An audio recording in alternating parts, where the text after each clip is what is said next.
Hey everyone, namaste and welcome, welcome, welcome. We are so delighted to be here with you right now. Namaste and welcome, beloved 99 Days of Peace members, Peace Week members, Global Bingo members. We are all here as a family of open hearts. And today is day 99. So let's just bring our hands to our heart, because you've just got to love that in the energy of the 99, there's the 9 and the 9, which is the 18, which is the 9 again. We just can't escape ourselves, essentially, is where we're at as a species. And so today, as we come together, let us first and foremost say thank you. Thank you to every being, everyone that has said yes and contributed to Peace Week. Just really breathe that in.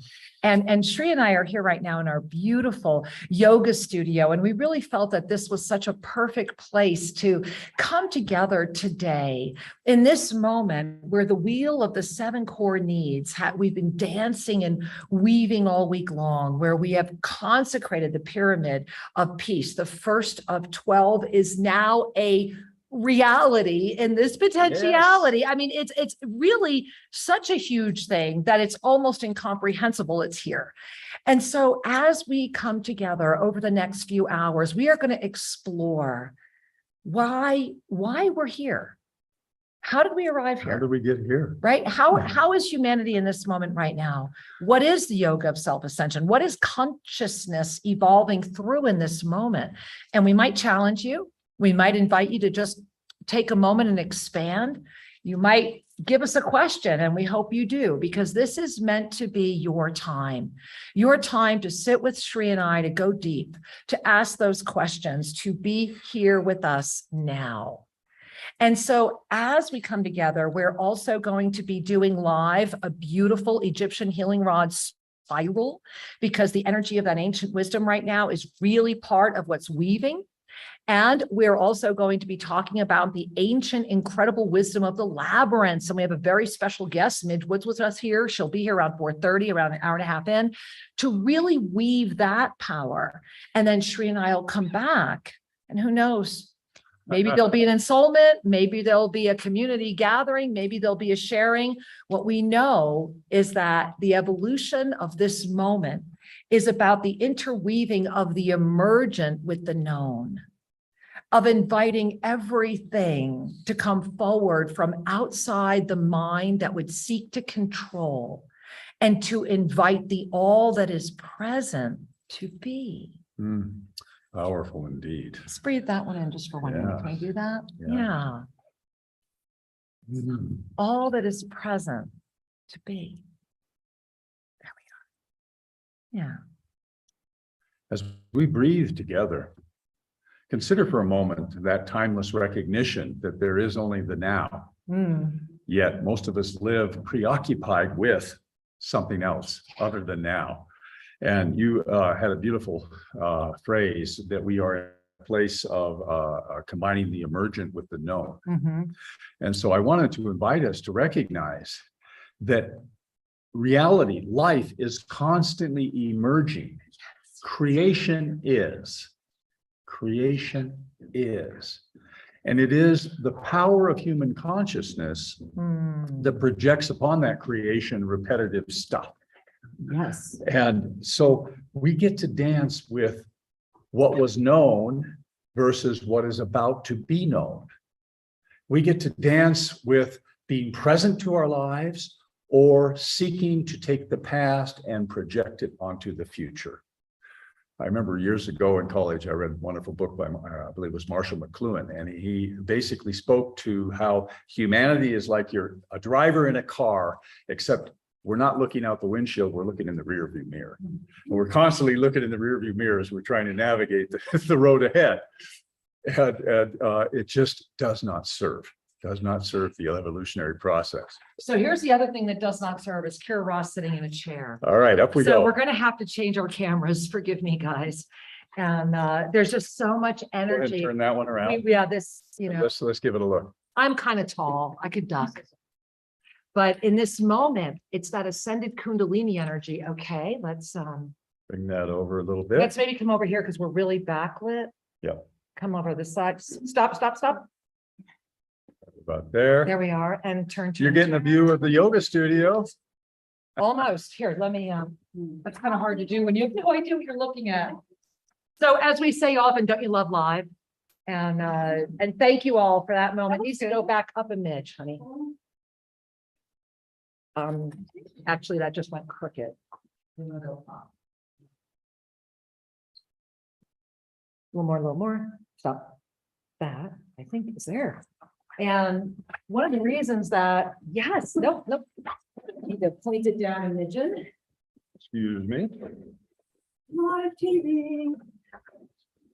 Okay, I think that's the best we're going to do, other than I need to remember it's there. So let's move this in front of it so that Shara doesn't look at all the wrong things, which I will absolutely do. Don't you guys have the best patience on the planet? And thank you. We are very, very grateful. And so, yeah, thank you, Jess. We're so grateful. So, hey, 2 more Freddie Rocanos right here.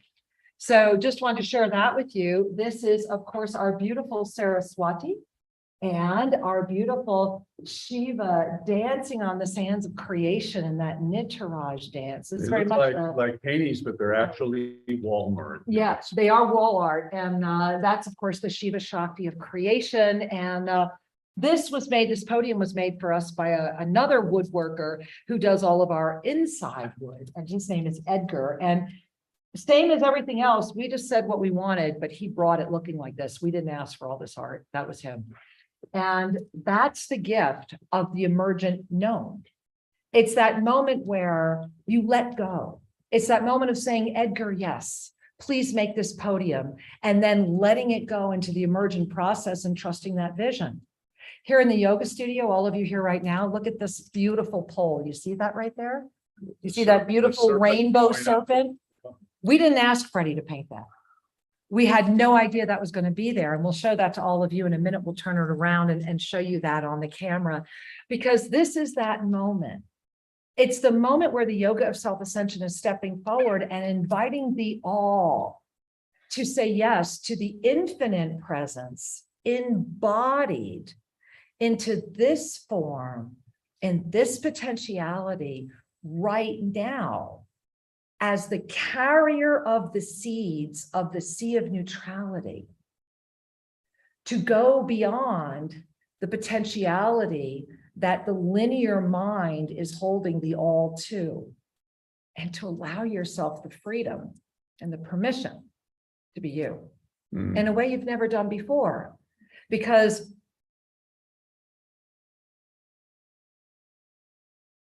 those of you that know me, it's Gandhi's moment. It's the moment of Gandhi when he said, I may be an army of one, but the truth is the truth. That's really where it's at, isn't it? It's that knowing inside that you don't need validation from others because it's just so completely clear. And it's the clarity to see the totality of the all, including how every single scenario, how those consciousnesses, how the consciousness that meets all of those experiences will play out.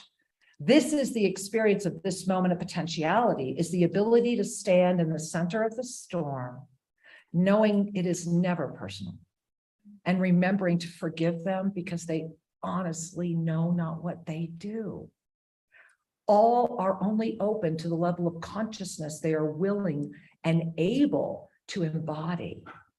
And for many, there is great safety in this moment to embody familiarity, to blame, to look outward, to call out and lash out in ways, because the fear body is so strong right now. And especially in the masculine energy on this planet right now, that fear activation, everyone's having to walk through the fear dimension right now.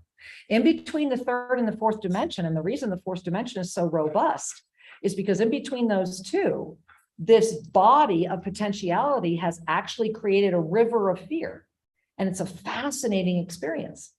And so everyone at some point must walk through it.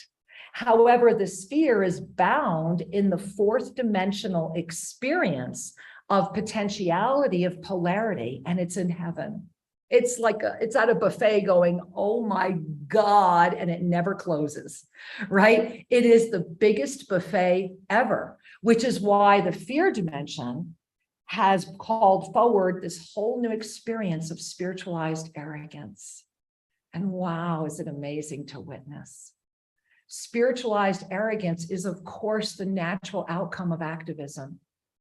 It is the moment where, and our beautiful, huge, giant hummingbird is right here. Those of you that are here, he's right there. Look at the big, giant hummingbird. That's his tree. That's where he lives, right there. And so this is humanity's moment to make a decision. Can we honestly laugh in the face of our own densified persona and say thank you? To say thank you for bringing me here now. Thank you for the sacred sequence of incarnation. Thank you for all the beings. And as we come to that ultimate thank you, it's that recognition that I am as you are, to honestly say thank you to every being for everything that they have so exquisitely and perfectly honored, so that you could be you right now. Yeah. To let go of anything other than thank you. And to know that, to own it. And to own it with the depth of the lion. To be aligned with the highest potentiality. To be aligned with the sea of neutrality. To be aligned with the empowered mastery of the infinite king, queen presence that is yours to command right now. And as you do so, and as you step forward with that courage, the aligned presence, as so was called forward in the lost books of the Essene, humanity is walking out right now and finding three energies. The question is, are you still sitting at the edge of the meadow in the comfort of the trees, looking at the meadow going, that's a great meadow. I'd like to be a part of that meadow, right? Looking at all the lions going, aren't they beautiful, right? You could be there. Or are you back deeper in the woods going, those lions are insane. We have to stay in the woods right here. This is it. We know it. There's nothing more than this. This is it. And that's awesome. Seriously, dig in. If you really need to dig in, then as Archangel Zadkiel would say, dig in and do it well. Seriously, all have the right to their journey. But if you're feigning ascension, if you're talking the talk, I challenge you to walk the walk. I challenge you to walk it, because this is the moment. Mm-hmm. It's not tomorrow. It's not yesterday. It's right now. I challenge you to stop deluding yourself, because that's the moment of your greatest freedom and your greatest smile. The moment when we release judgment of self is the moment where the mastery presence can come forward as one with this body of form. Because from that fifth dimensional waiting area, where we are the witnesser of the witness, we have chosen to arise and a lion to walk out into that meadow, knowing that the three energies that we are facing and clearly aware of it are, number one, the hunter. The minute a lion steps out of the woods, there will always be a hunter. Don't delude yourself. Do you know how much has tried to stop the building of this pyramid, much less the consecration and or every broadcast we have ever tried to make? Yet they're not today. Right now, in this moment, the hunters know that the lions are coming out. And in this realm, they hunt with words. And they hunt with lies. And they hunt with activism and a ferocity of anger and justification and righteousness that propels their own adrenaline. That is a self-addicted principle of the one in potentiality. And the fourth dimension is consistently feeding the ego presence enough to get about an 80% accuracy rate to believe that it's true. And so it's a very powerful force right now. So just breathe that in, because I know you're aware of it, right? So what happens is that you, the lion, clear of who you are and all that is, step out of that and say, here I come. And the first thing that happens is the hunter is going to come after you. And here's the gift. You know it. You're a lion. Forgive them. They know not what they do. The only reason they're hunting you is because they're afraid of you.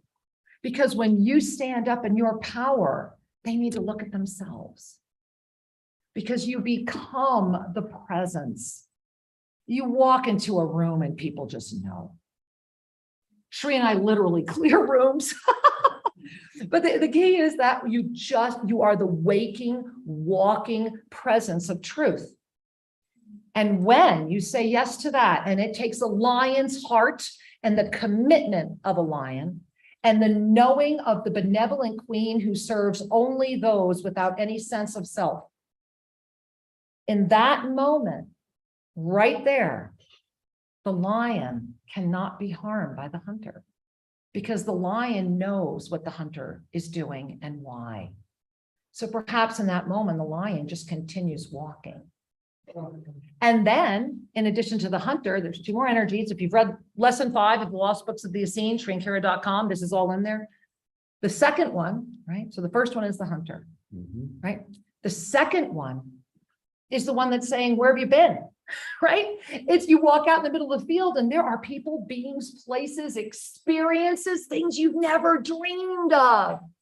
How many of you ever thought you'd be sitting here right now? Right? Suddenly the whole world opens up. Suddenly you realize beyond the limited potentiality that has even of the third eye. Remember, even the third eye limits our potentiality to the vision that can only be conceived by a brain of this form. And so when we go beyond that, when we say yes to that, you suddenly walk out into a field that is so beautiful, so safe, so magnificent that you start going, why did I wait so long to do this?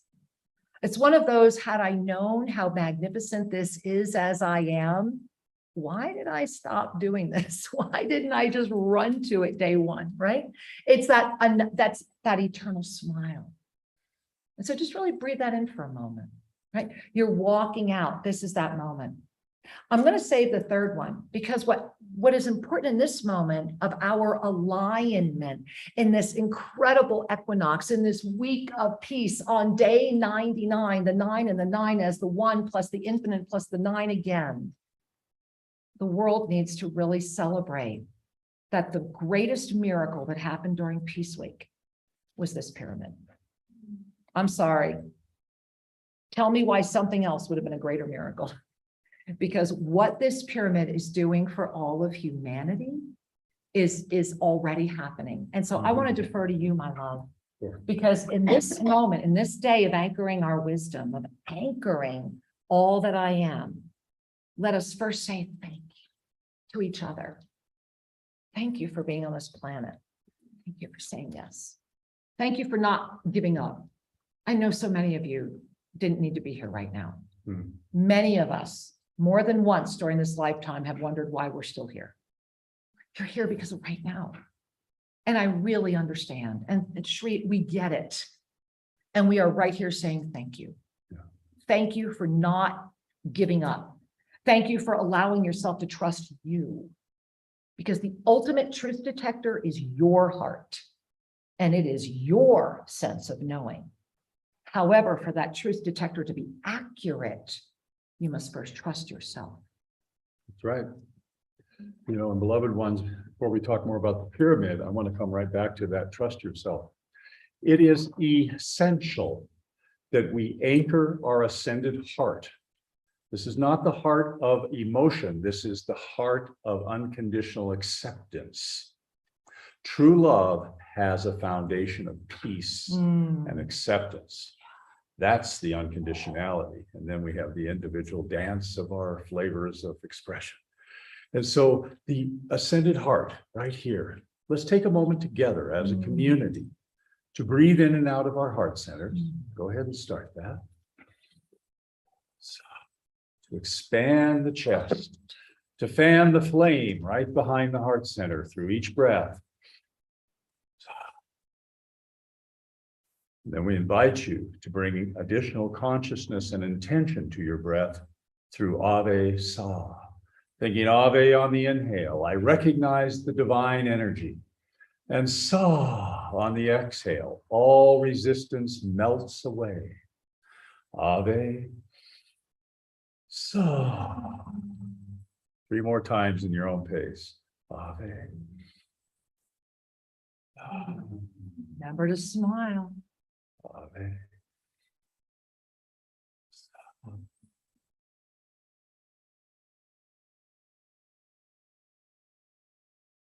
I trust that you are experiencing the expansion of the moment, the presence. It is from this place that all of the wisdom the Master Lady Kira Ra has shared is understood and integrated. One of the problems we face as beings is we rely on this or that, meaning, am I driven only by my heart and I end up having a life that's filled with disappointments and pain as well as love? Or am I driven only by my head and I have to have concepts and principles and values that support, rationalize, and justify my judgments and my perspective? Versus uniting the heart and the mental together through deliberate intentionality to connect.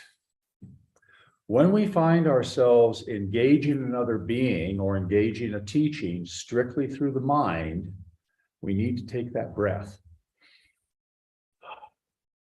and come back to the heart. So in the emergent moment, in the moment of now and the soon to be now, we are anchored in the empowerment of our spiritual potentia.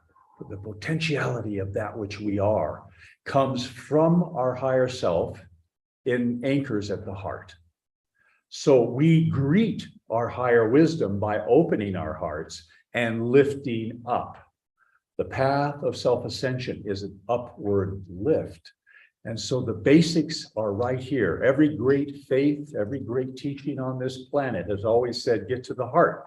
But not too many of them openly reveal, then what? The heart is the foundation of the ascended state, the beginning. And this is a great place to be. And from this place, our discernment, our wisdom filter activates, where we're able to discern what is a fear-based teaching versus a life-empowering teaching. What are people that are acting from a place of love versus a place of private motives? And I think this brings us back to the pyramid, Sherman. And to the pyramid. So the Right. pyramid, what the pyramid has brought forth to the planet is an energetic resonance that is at above the level of 99.99% of humanity. 99.99. And can I share something? When Shree's utilizing words like above, what he's sharing with you is that it's a frequency experience that many choose not to attain. It's not that it's a sense of higher or lower.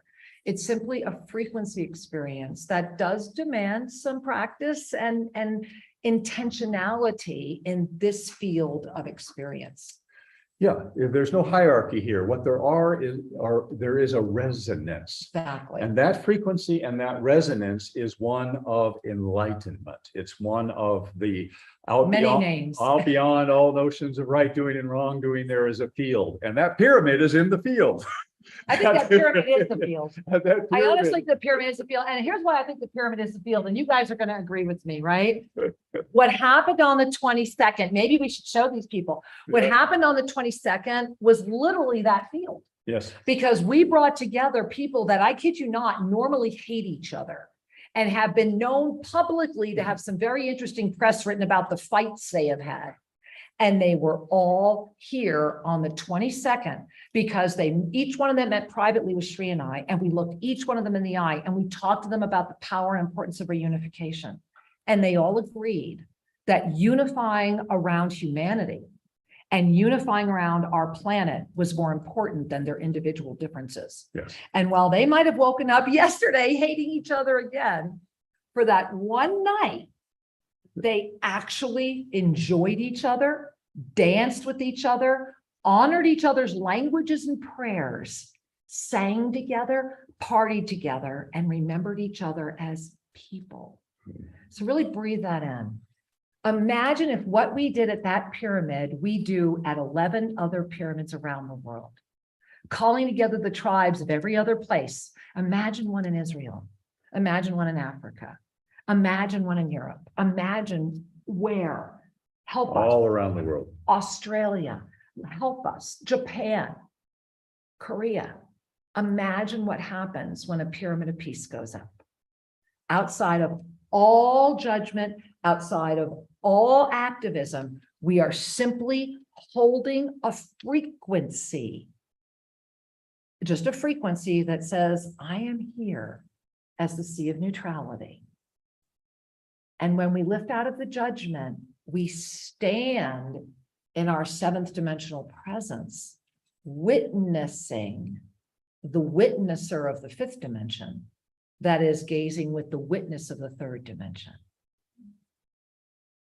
And in this moment of potentiality right now, and where I have been living for 2 years, standing in that seventh dimensional gateway in the empowered presence of the lion and the benevolent queen energy of service, we are then able to lift back up into that ninth dimensional frequency as the joy-filled witness again, remembering that we're always going to be students, carrying the smile of eternal transcendent recognition, and filled with the pulsing energy that literally rejuvenates, restores, reshapes your body, takes you from a wheelchair to the most fit you've been in your life, puts you back on toe shoes at 60 years old. That's the gift, is saying yes. And when we say yes at that level, that's when pyramids get built. So I want us all to take a bow, and I really, Shri, want us to all benefit from this moment with the pyramid, because I think this is really important for humanity.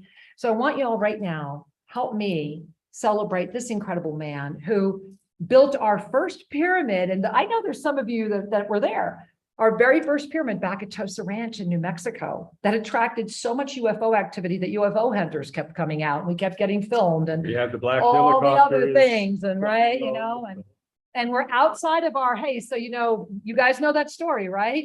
They come, they take all of our footage of all of the things that are happening. And because Shri and I didn't pay attention, we trusted someone, we weren't able to use it, but all of those contracts are dead now.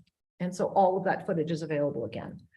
And so this is that moment, the moment that says, we're all here 20 years later, because we're here building more pyramids. So my husband, my beautiful partner, amazing one, I just want to bow before you in this moment, because I'm not sure that we all really have honored Shri enough with what he's done.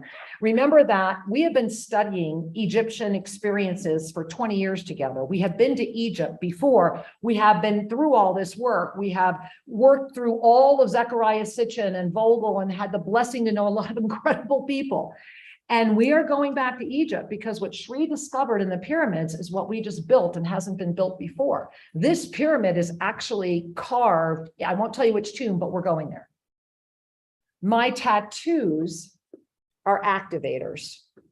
And when we're in the tombs, I know exactly where they need to go. We are at a moment, not of just fascination or speculation. We are at a moment where if you trust yourself, you build pyramids. So from the TOSA Ranch pyramid, right, to then when we moved to Guatemala, this beautiful pyramid that welcomed people to TOSA La Laguna at Lago Atitlan, the big pyramid at Lake Atitlan, which was our first big Mayan ceremonial site that the elders cried at and that so many amazing things happened with, to Uruguay, where we built 3 pyramids out on what we call the landing pad, plus this huge giant pyramid inside of a giant ascended heart labyrinth, to here, where this giant pyramid is our 3rd, 4th, 5th, 6th. here. Oh, here. On this Oh, property. there's some smaller ones here. Right, yeah. So I just want to share with you that it was only a matter of time But they keep getting better. before the master builder was going to have the big one. And today we have tourists from all over Ecuador showing up. So Shri, you know, I'm holding the Egyptian healing rods. And after Shri shares with you more about the pyramid, and I believe he has a short little film to share with you, we're going to be putting together a beautiful Egyptian healing rod spiral. We're going to be turning the camera So while Shri is sharing, if you have Egyptian healing rods at home, grab them if you don't have them right now. And if you don't worry about it. But we're going to share with you how you can receive the energy of this spiral that we're going to be doing here right now. So this is all building up to that moment of experiencing yourself in the energy beyond this one potentiality. So Shri, I'm going to let you share a little more about the pyramid, please. Sure. The thing that I wish to impart is that the pyramid, what we've been talking about is a frequency, and this pyramid is resonating right now at 620 on David Hawkins' scale, and it's going to go higher. We haven't finished with all of the activators, but anything over 500 is fabulous. And when we hit 600, we're at the level of a master. It's radiating the frequency of mastery energy or full enlightenment. Now, the reason I bring that up is many people can walk by something beautiful and not see it. They just don't recognize it because the filters they're working through don't recognize it. But when we are in the field of mastery, the energetic field, no words, nothing, just the presence of that radiation, it goes beyond the mind's filters. We may not be aware that we've been invited, but it may wake us up a little time later, or in the dream time, or at any time later. So the key here is about frequency, and that the frequency of this pyramid is then imprinted on the Egyptian healing rods, which were last on this planet at the pharaonic times. And the Egyptian healing rods were found in tombs.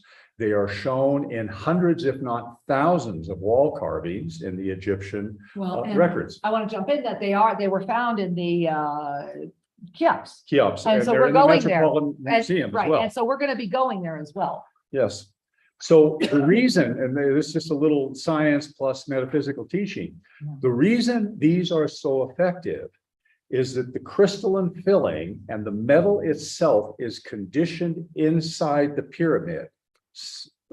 Pure science has demonstrated that the molecules of these devices are spinning differently than the native state, that they come together in some weird science regard that can't be fully documented by the instrumentation of density. Yet metals become more conductive, crystals are vibrating at a higher frequency and are not corrupted by malintent of others that touch them. So the beauty is you have a tool of purity that is holding the frequency of awakening. And that is available to you to touch, to breathe, to remember, to attune yourself regularly, to step out of the hypnosis, to step out of the Velcro, step out of the reactivity, and become more and more aligned with your mastery rather than your misery. And so this is the blessing of this. And the pyramid itself is sending out like a wonderful cosmic homing beacon to all the beings in about a 3-mile radius around here. It's inviting, remember who you are, remember who you are, remember who you are. Let's do that. I'm enjoying holding the rod. I can tell. I'm remembering. This is why you guys hear me off camera. I'm watching my husband holding the rods. I'm like, Shri. So we're going to be showing you this very quick film that we want you to just dive in and enjoy. And then we're going to start setting up our spirals. So for all of you that are here, I need you to stand up, push your chairs to the side. And when we're done, we're going to get just a couple-minute film. And when you come back, we're going to be doing a spiral together and receiving that transmission of consciousness energy before we dive. Did you just kill us, Shri? No, I didn't. Okay, hang on one second. Hang on one second. Here we go. All right, beloveds, here is the short movie to share.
Wonderful. So, beloved ones, I trust that you felt the joy and the happiness of that consecration ceremony that went on for 2 hours. Lots more to share at another time. I'm going to turn the camera here on our beautiful group that has arranged themselves in a spiral that is using the set of the rods, and be present and breathe as we lift into a further connected experience. Hang on with me as I turn the camera. So what you're seeing here is a spiral. This is a group healing experience using one set of. I'm in the middle, so I'm holding the rod, the copper rod, and it's in the right hand. And I'm holding that up, really connecting with all of that cosmic energy, really more of like that conduit. And then we always try to balance female, male, female, male, working with the energy if we can, working with the way we're arranged. But as we come together here, you'll notice that Shri is at the end with the other rods. So Shri, would you guide us? Absolutely. So everyone, let's close your eyes for me. Forgive me 1 second. Yeah. Forgive me, guys, at home. If you are at home right now, if you have your own set of Egyptian moon rods, holding them, you want to begin a nice soft breath and just really connect with the group.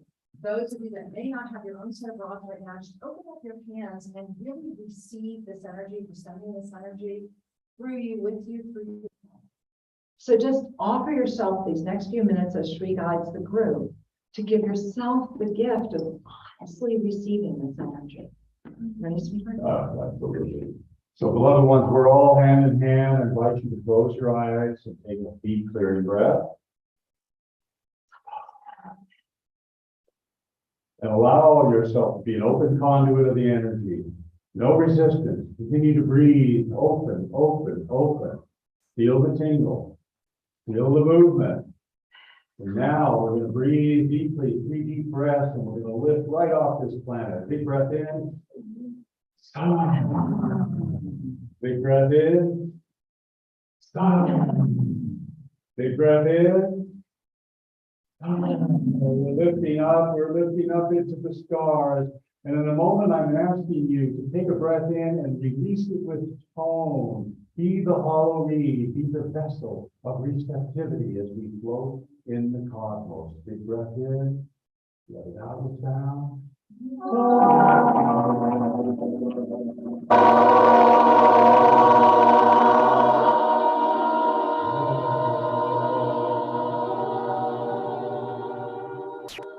Breathe and float. Feel the stars all around you. The Milky Way is your aura.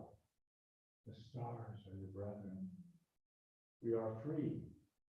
We are connected to all that is. Breathe.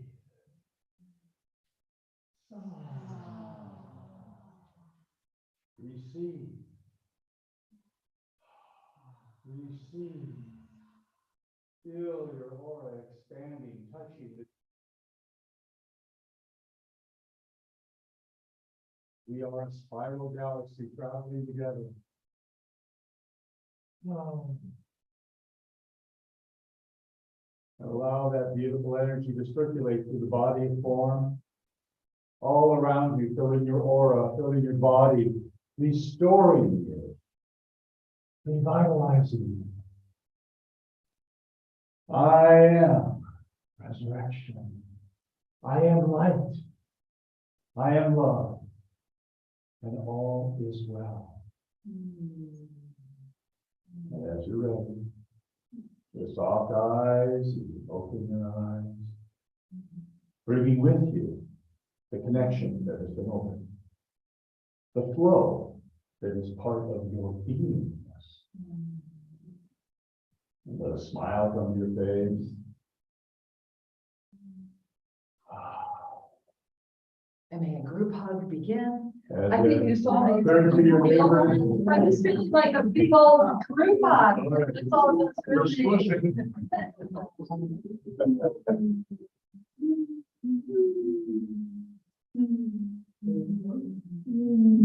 Better than before.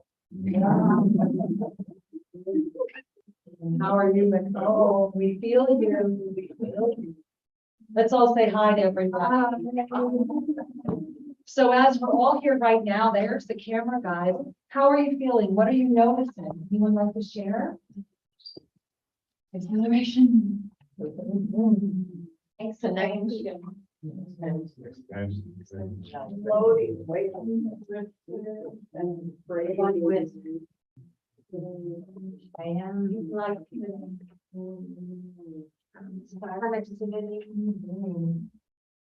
How are you? You guys want to put it in the chat? Let us know. Because this is the moment. This is the world. This, what you're experiencing right now, this is the truth of who you are.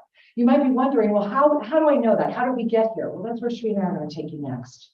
But in this moment, just notice how you feel.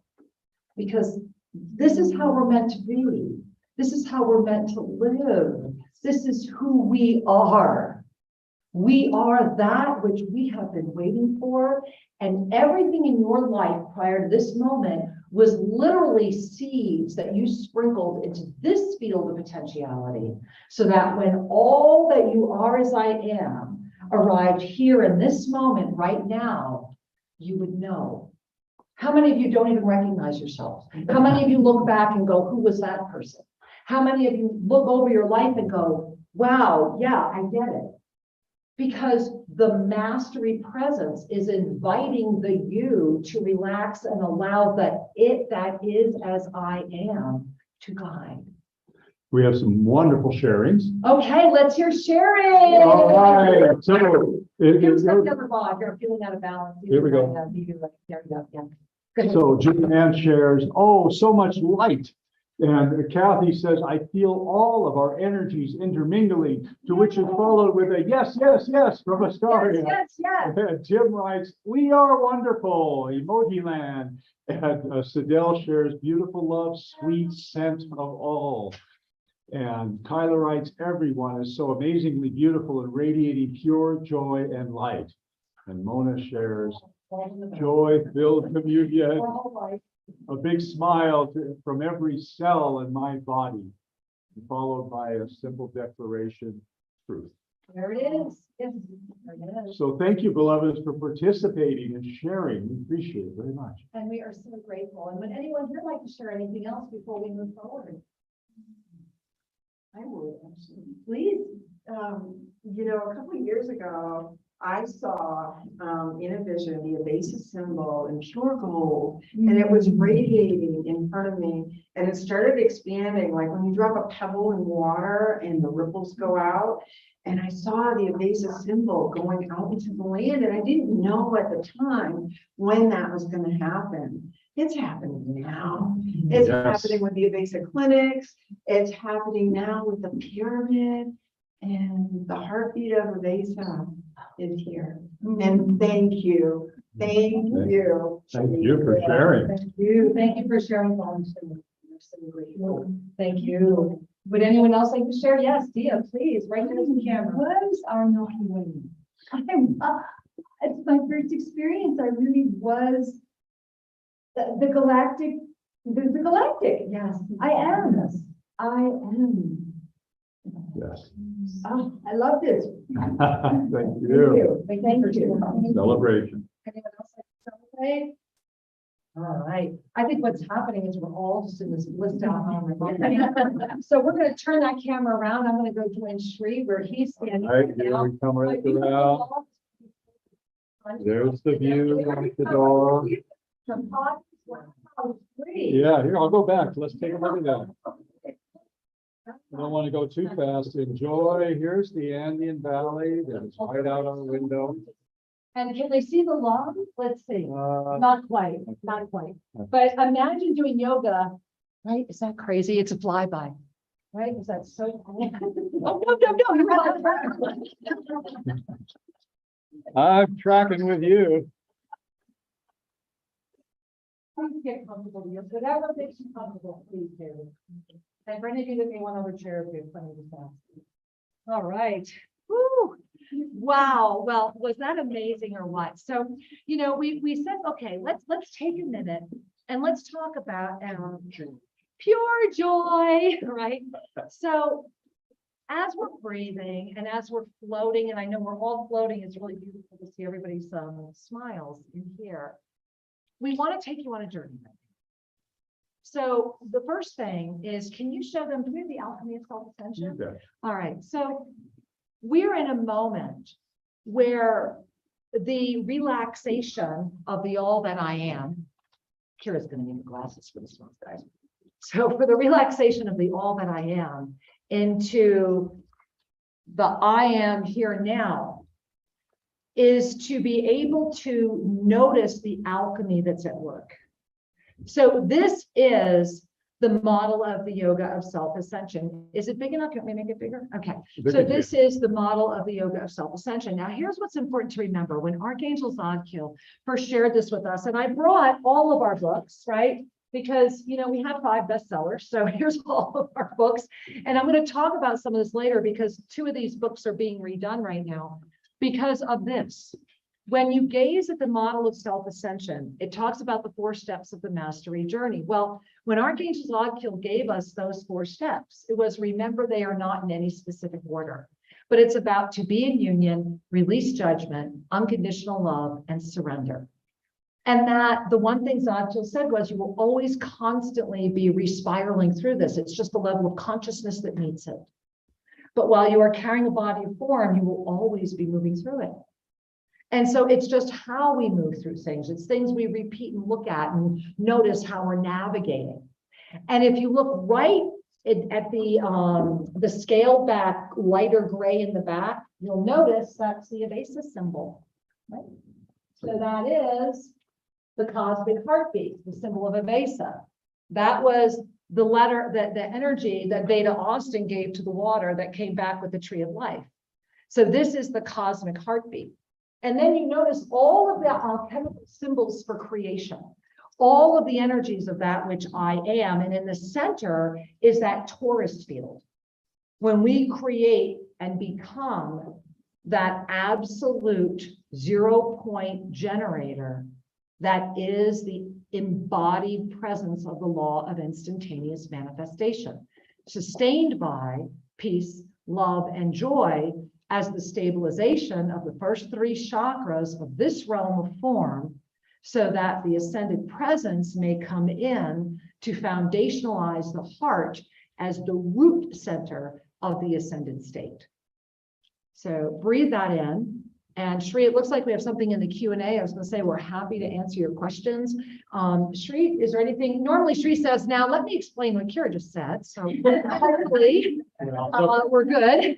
You know, one of the things I've learned in my life is one of my biggest gifts and one of my biggest impediments is my mind. And that, you know, it's a dual-edged tool. And that it's important sometimes to language things differently in order to really be able to get it. Because when the mind says, I understand, I get it, it then relaxes its need to control. Right. So it is the mind that interferes with our ascension, our enlightenment. And yet it is the mind that can then also say, wait a minute, you need to do a course correction, because it understands where you're going and how to get there. So it's one of those wonderful tools. The key is to remember, the mind is your servant. There it is. The mind is your servant. I was just going for the passage. And that's exactly it. And as Archangel Zadkiel said so well, remember that the mind and the ego are nothing more than a sly pirate. And it will do everything it can, fair or unfair, because it's a directive. Its self-fulfilling prophecy is to keep itself going. And so it will do everything it can until you, the you that I am, can demonstrate to that aspect of the self that it can trust you. And that's when it lays down its sword of control and says, oh, thank you. Yes. And that's when everything gets easier. You know, in the center of that model of self-ascension, I'm going to pop it right back up. Okay. It's in the very center. It says peace, love, and joy. And I want to invite you to remember, when you're feeling peace, when you're feeling love, when you're feeling joy, are you not at your best? Are you not connected and available? Creative. You have resources to share? And the dog says yes. Can we put him out?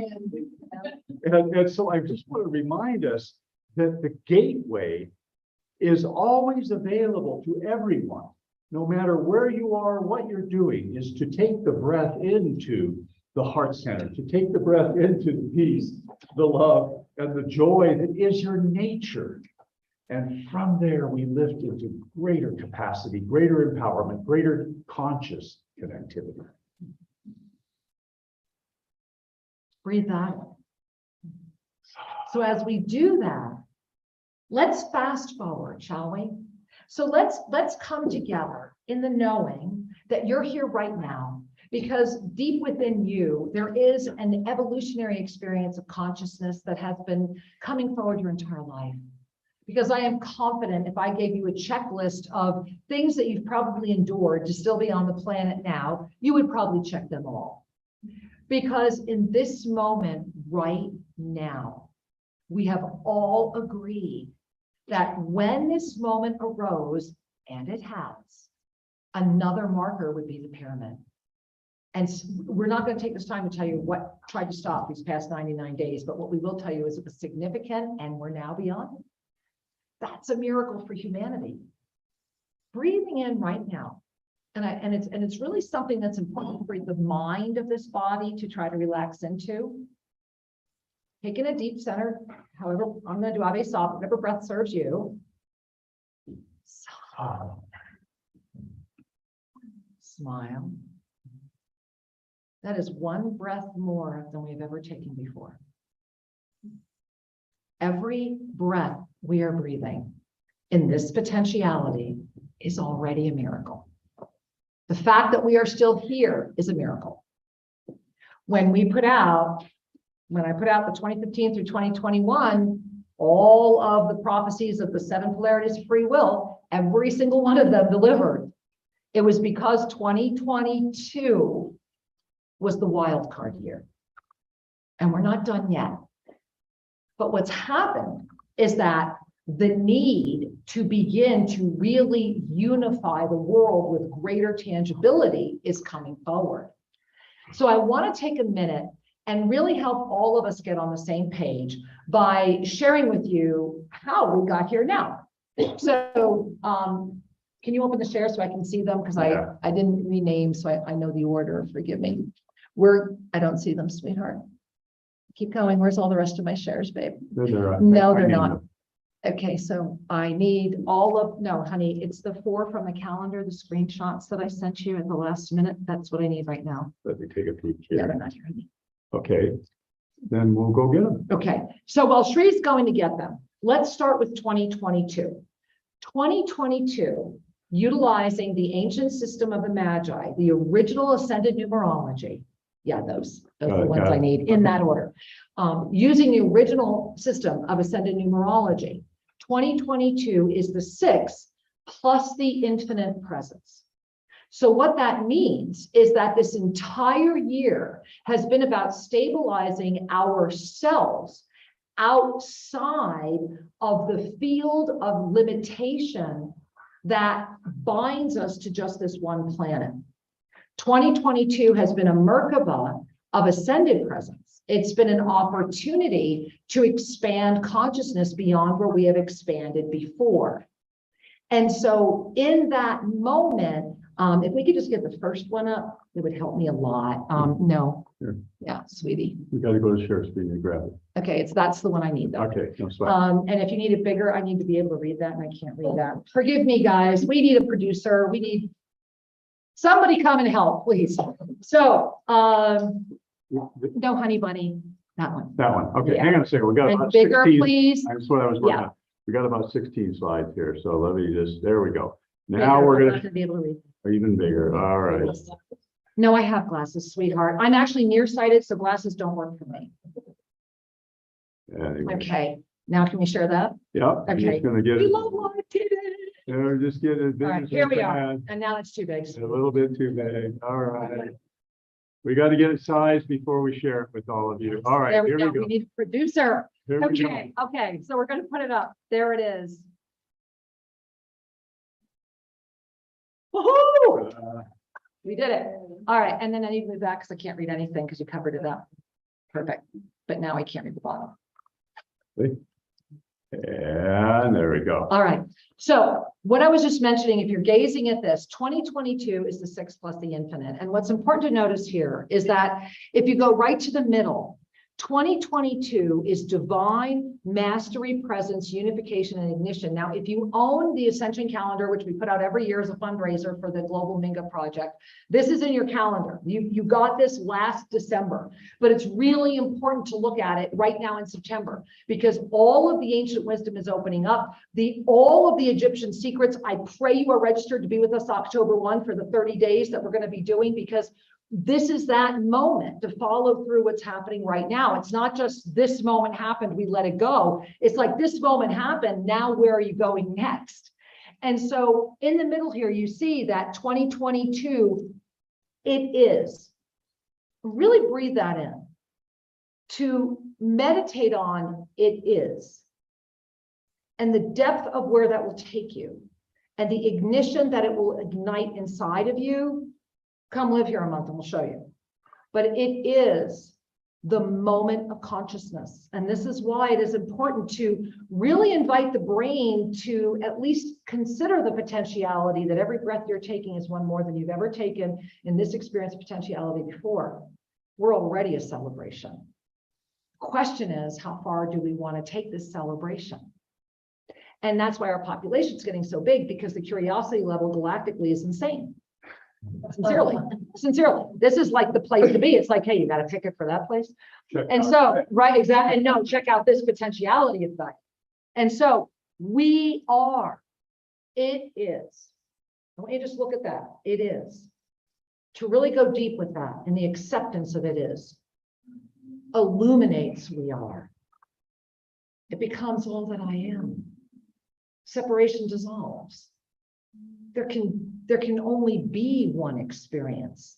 And that is the 2022 invitation that humanity has yet to really embrace. But with every breath, we're closer, right? So it is, we are. And we are, as you're seeing right here, collectively co-creating. There are no victims here. Whatever you don't like, look at you. Whatever you're not enjoying in the planet, look at you. There is no them, there is you.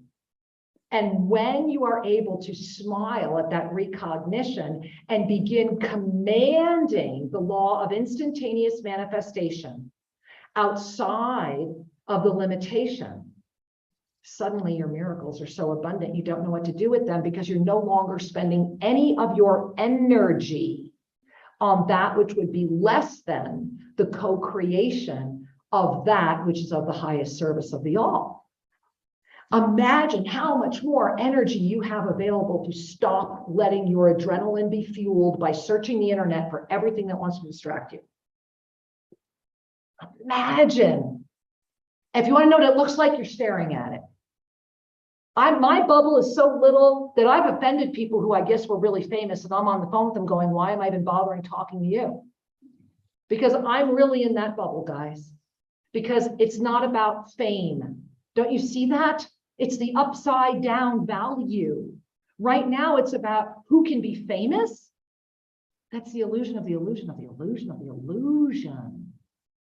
This is about you knowing that the pursuit of fame, glory, money, personal accolade is nothing more than a money changer at the temple. Because in this moment, it's about the recognition that competition is an illusion, that jealousy is the ultimate separator, and that the words of my beautiful Reverend Ike, right? That's for me. If you've got something and it is the most amazing thing in the world and it makes my heart sing, then that's for me. I celebrate that you have it. Can we celebrate each other's successes instead of being jealous of them? Can we honestly champion each other? Because that's what 2022 is asking us to do. And at the very bottom there, you see the greater the peace of living as the law of instantaneous manifestation. And that's the final part of that whole paragraph above. But it's about the inner peace. So let's continue. Can I show you the next one? So you can close that one now. There'll be less up on our laptop where there's like a bajillion open. Right. Okay, now, hold on. Okay, it's right.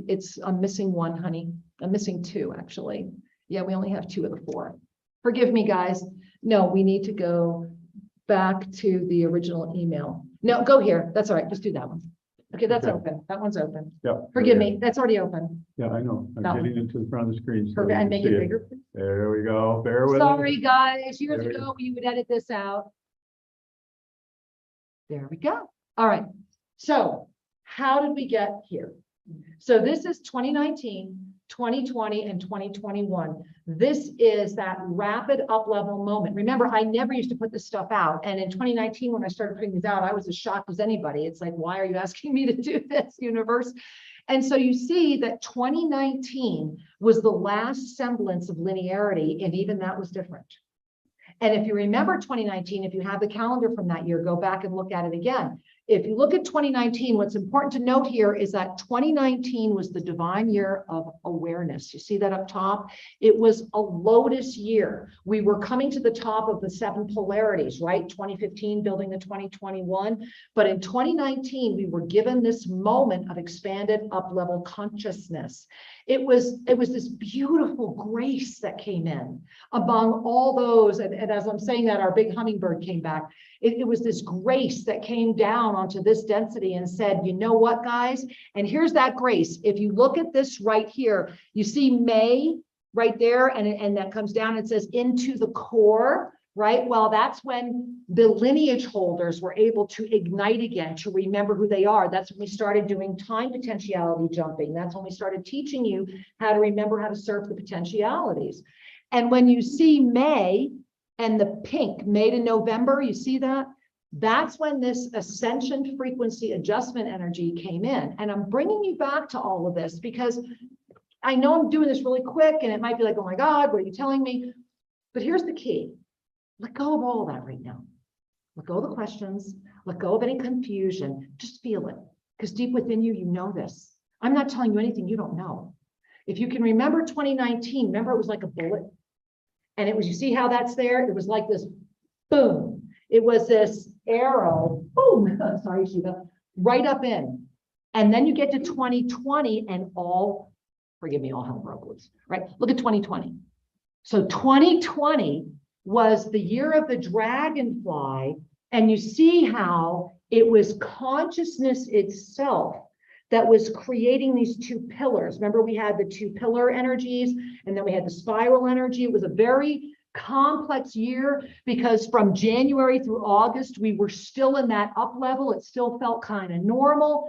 But then in August 2020, something happened. We had to jump out of the safety of that ignition into that spiral to make it to September. And that's when the potentiality started closing. That's when the way this potentiality started moving. And we talked a lot about that during this time. It's not that the opportunity for enlightenment isn't there. It's just like everything else. They've layered it with so much complexity that it's become this teeny tiny little beam. And the distraction energy and the attraction energy to get you to be everywhere else except right here, knowing that you can rejuvenate, knowing that you can reverse, knowing that you can live much longer than people would let you think. All of that is calling to distract you because that's here now. That reality in this potentiality, it's here. They just don't want you to know it. And they, again, is part of the co-creative process of the own addictive personality self that is totally caught up in density. That's why everything's creating the way it is. I mean, what a rich tapestry, right? So when we look at 2020, look down at the key there. Those 2 pillars were profound shift in consciousness. The visionary transformation through timeline adaptation, you see that? It was like the pyramid coming up into that dragonfly energy with that brought us up into 2021. Because the only way we can do this is through visionary transformation that comes in through divine source illumination. And then you look at the last one, the awakening to self-ascension. The gift of the 2020 lift, this wild ride that we all took in 2020, was that it brought us into 2021. And look at last year, that one down on the bottom. Look at 2021. 2021 was the ignition of the full field of concentric dimensionality into this potentiality, so that the field for the laws of instantaneous manifestation could ignite.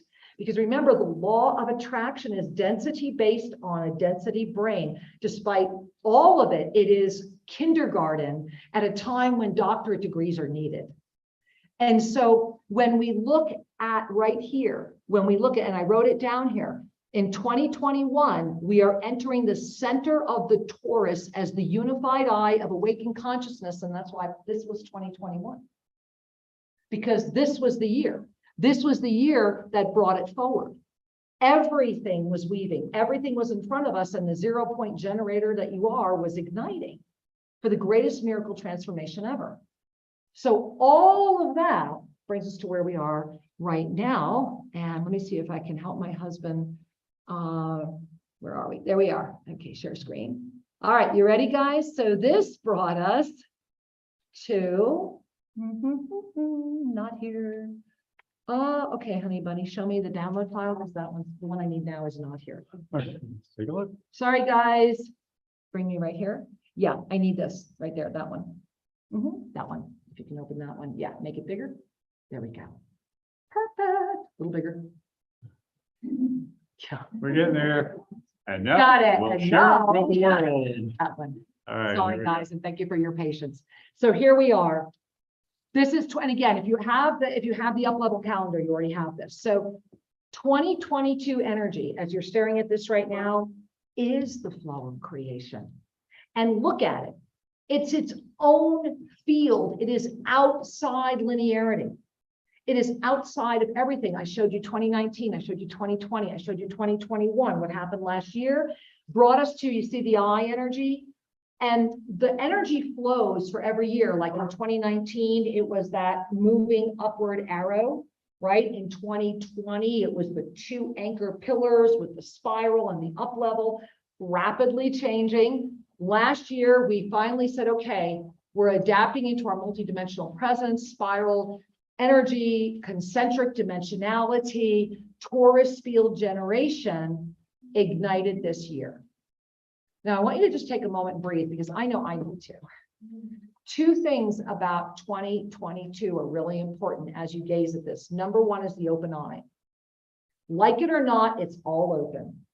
The truth is just as available as anything else, but it's all open. The gift of that is that for those who want to, we are more ready to receive than we ever have been before. And then if you look up at the top there where the word into is, the full moon. This year, what has been unique about 2022, and the reason a lot of people feel tired, frustrated, and like, oh my God, can I keep going, is because it has been up level after up level after up level after up level. It has been like every single full moon, like it or not, another stage of the rocket is igniting. And it's not like if you go, I don't want to do this. If you're here, it's happening. The question is, how are you flying with it?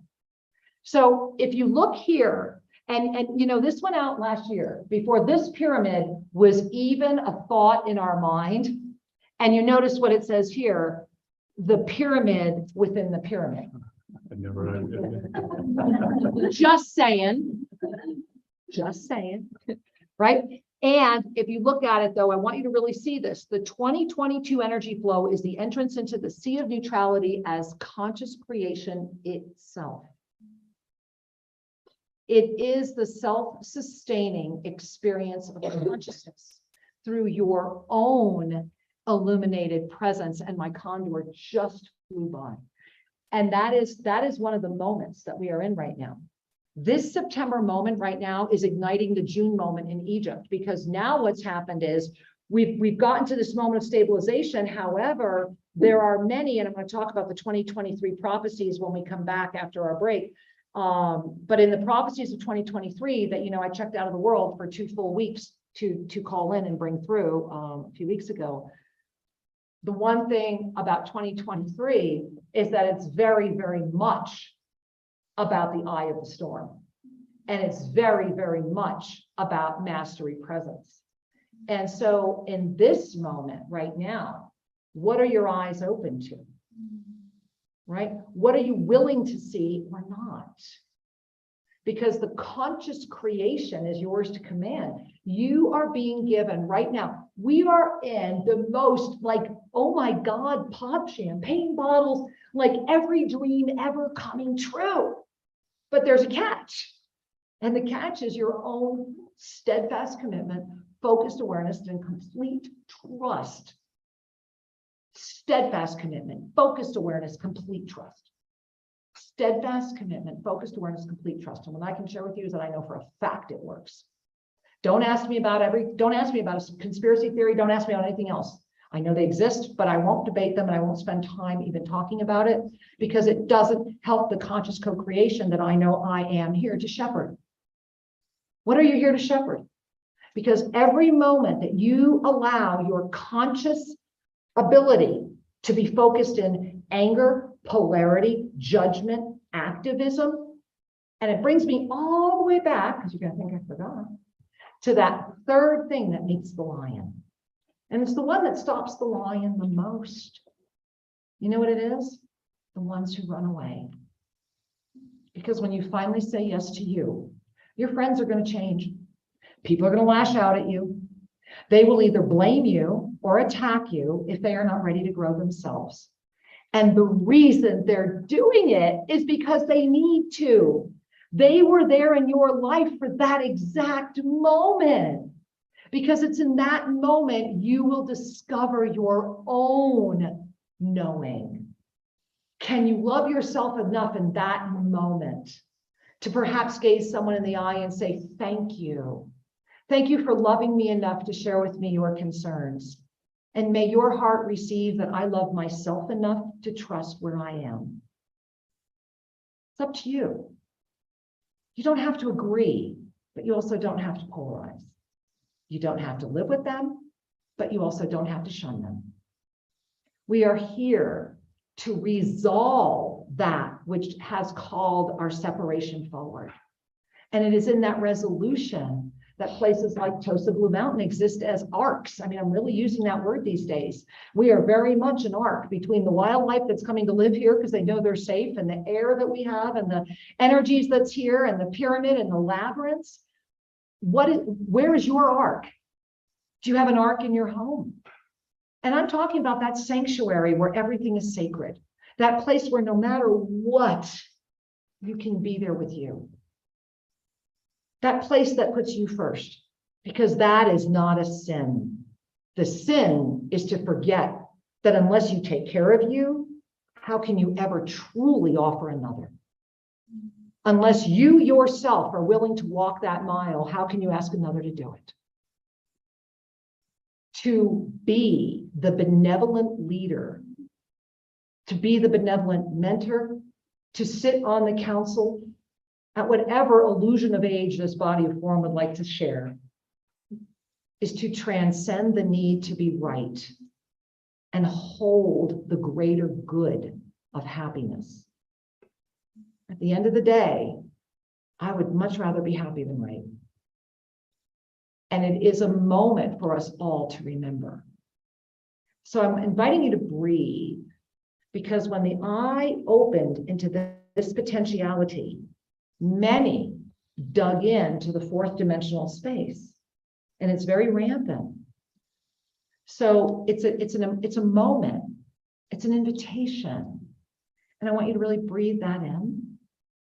And Shri, as we're sharing this with everyone, I'd like you to take a moment and talk about the consciousness overlay before we're really excited, because we're going to be moving into the consciousness overlay that Shri has been studying and talking about the expression of consciousness through labyrinths and the utilization and weaving of that. And then when we come back, we'll be doing the 2023 revelations and prophecies as well. So Shri, why don't we wrap this up? We have about 10 more minutes of this segment, then we will take a break, because we know the mind will only endure what the seat will endure. And we'll take a 5-minute break and come back with labyrinths. But Shri, in these next 10 minutes, I think it's really important for people to understand the connection between the levels of consciousness and the ego governance. Yeah. And this is really something that, our first date, he takes me to meet David Hawkins. First date, I kid you not. So this man has been studying consciousness forever. Go ahead. All right. Before we completely shift gears a little bit mentally, I just feel it's important to honor the simplicity and the power of the teaching that as we awaken to the truth of who we are, that is an empowerment. To be in the truth is to be strong. It is only the illusion, delusion, the falsehood, the fabrications that are wobbly that need to be propped up through applause and appeal and oh, you agree, okay, it must be. As opposed to be in the empowered state of your alignment with your authentic being. Alignment. So as the lion steps out of the woods, meaning out of the shadows, into the meadow, where to be seen by all, the lion will be greeted by those who would hunt, that would seek to put you down. Those that would say, hey, where have you been? Come play, let's go. The other lions that are out. And then there will be those that are frightened of your power, frightened of your clarity, and they will run. And one of the diversions that will lower or pull you away from the truth of your empowerment is to chase them. There is no need to rationalize, to prove, you just be. You don't have to talk anybody into recognizing what you need to, what you know is true.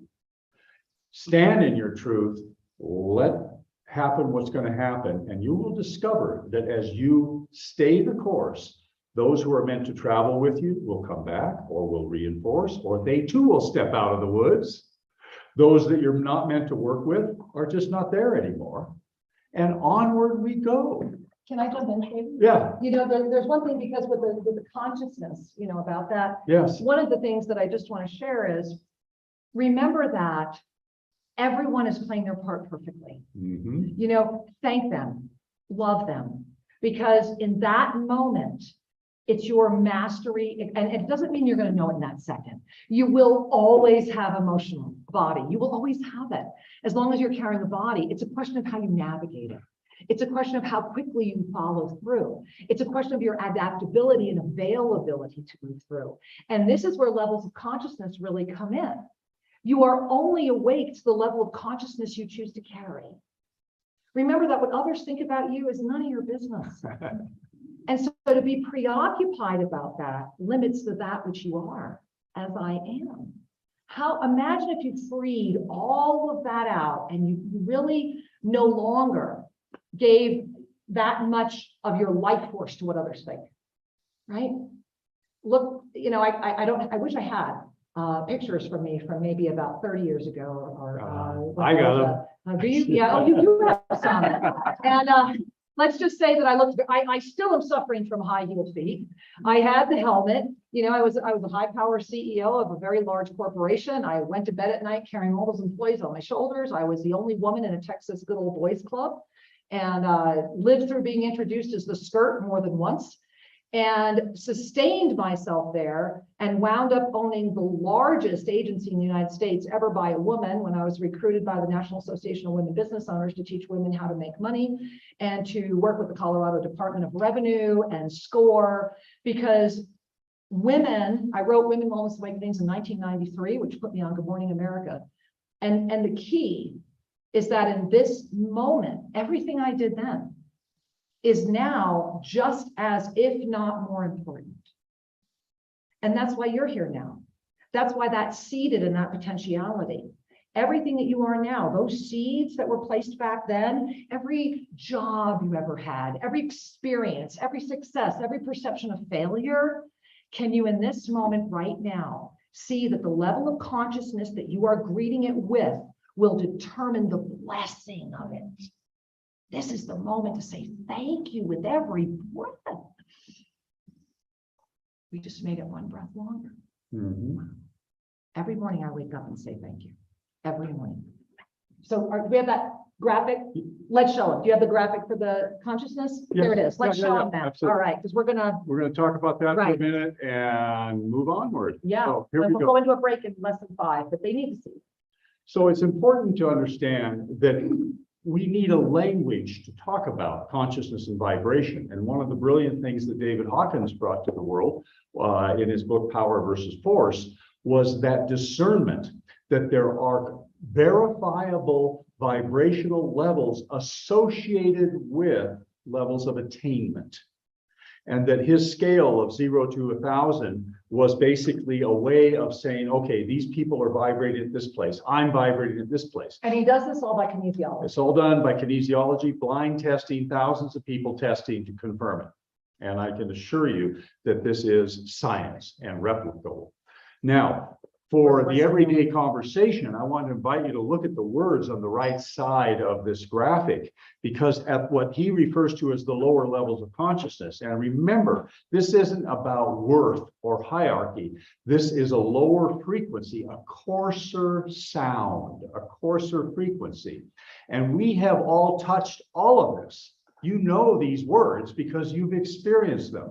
So one of the most life-defeating energies at 20 on the scale is shame. Consider that. Shame kills people. It's just right there. And you see that red line there. So on the left, you see density, consciousness, spiritual activism, ascension awareness. That's the pyramid of spiritual awakening. So that red line, everything below that is the self-defeating. And here's what I think is really curious. You guys might remember this. I don't know if they still do it, but from years ago, do you remember this one? The few, the proud, the Marines? Look at where pride registers. Look at pride. Pride and courage are right at the threshold. So right at the threshold of consciousness, this is why you can teach people to kill other people without any consciousness attached to it. Just think about that. So Look where that what's is. critical at the red line there is right And at that's the, the critical piece. at the level of 200 on his scale is that's the only moment people begin to discern the difference between what is life affirming versus life defeating.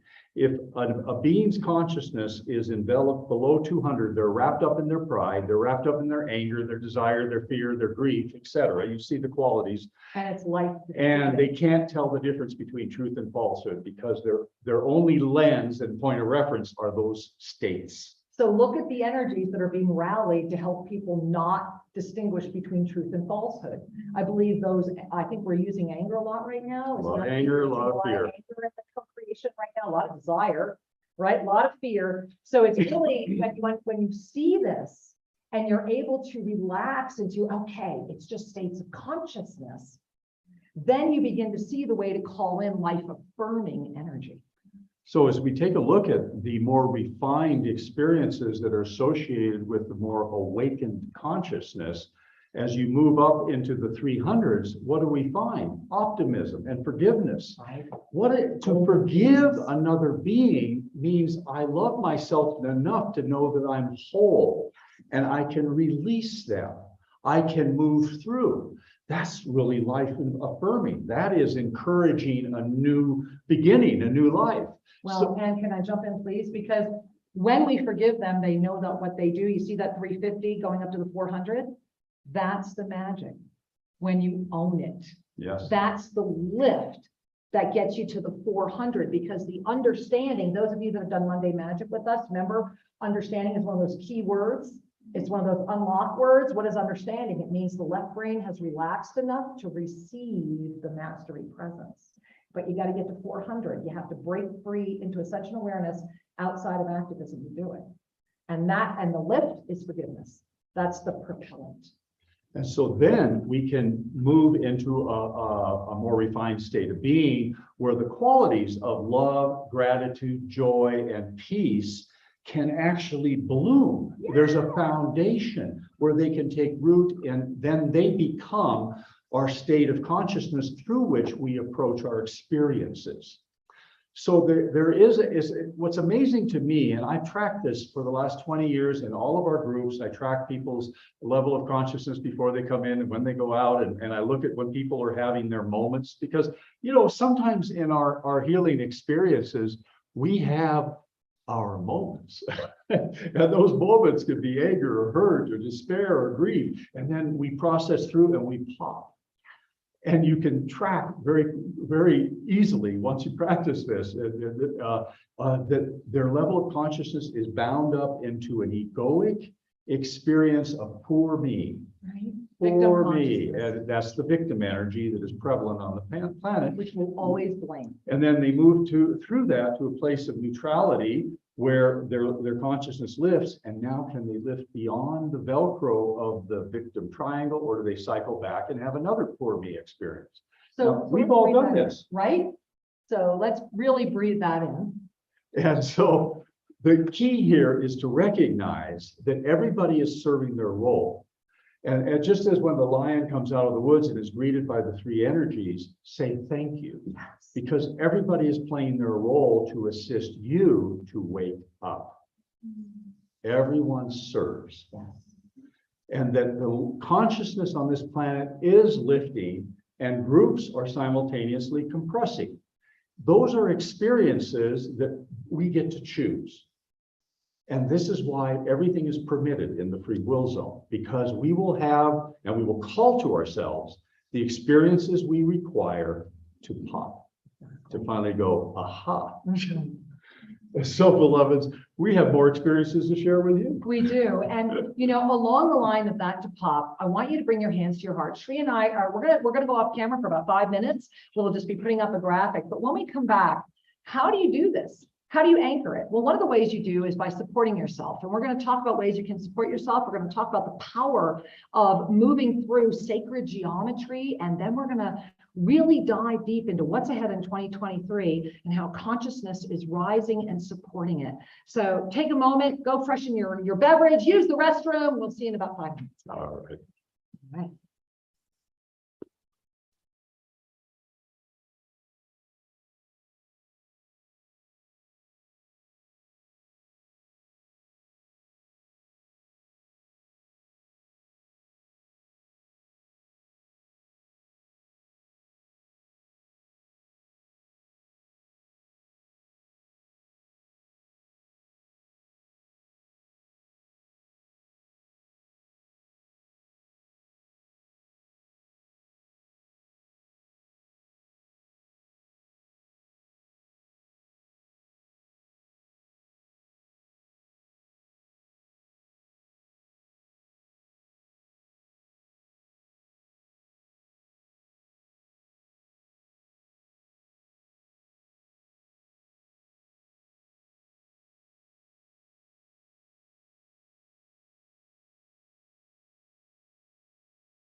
Hey, everybody, here we are. Let's adjust this just slightly. And I'm here with beautiful Midge Woods, who is a spiritual traveler who has not only been traveling for many years, has acquired knowledge that's important to share. And one of the things that Midge brought forward for us was the recognition that all around the world, there are people who have been celebrating the mysticism and the meditative support that comes from labyrinths. And she's going to share a whole lot more with you about that, because we have labyrinths here at the TOSA Blue Mountain, and there are labyrinths all around the world that for centuries have been activating human consciousness. Please share. Oh, thank you. Ooh, Well, I would just like to acknowledge all of us because I'm here because you're here. We have all chosen this long path. I mean, when I met Sri and Kara in 2003, 2004, and brought them to a little town in Idaho, which they didn't even know where it was. Now everybody knows where Boise, Idaho is, but at that time, nobody knew.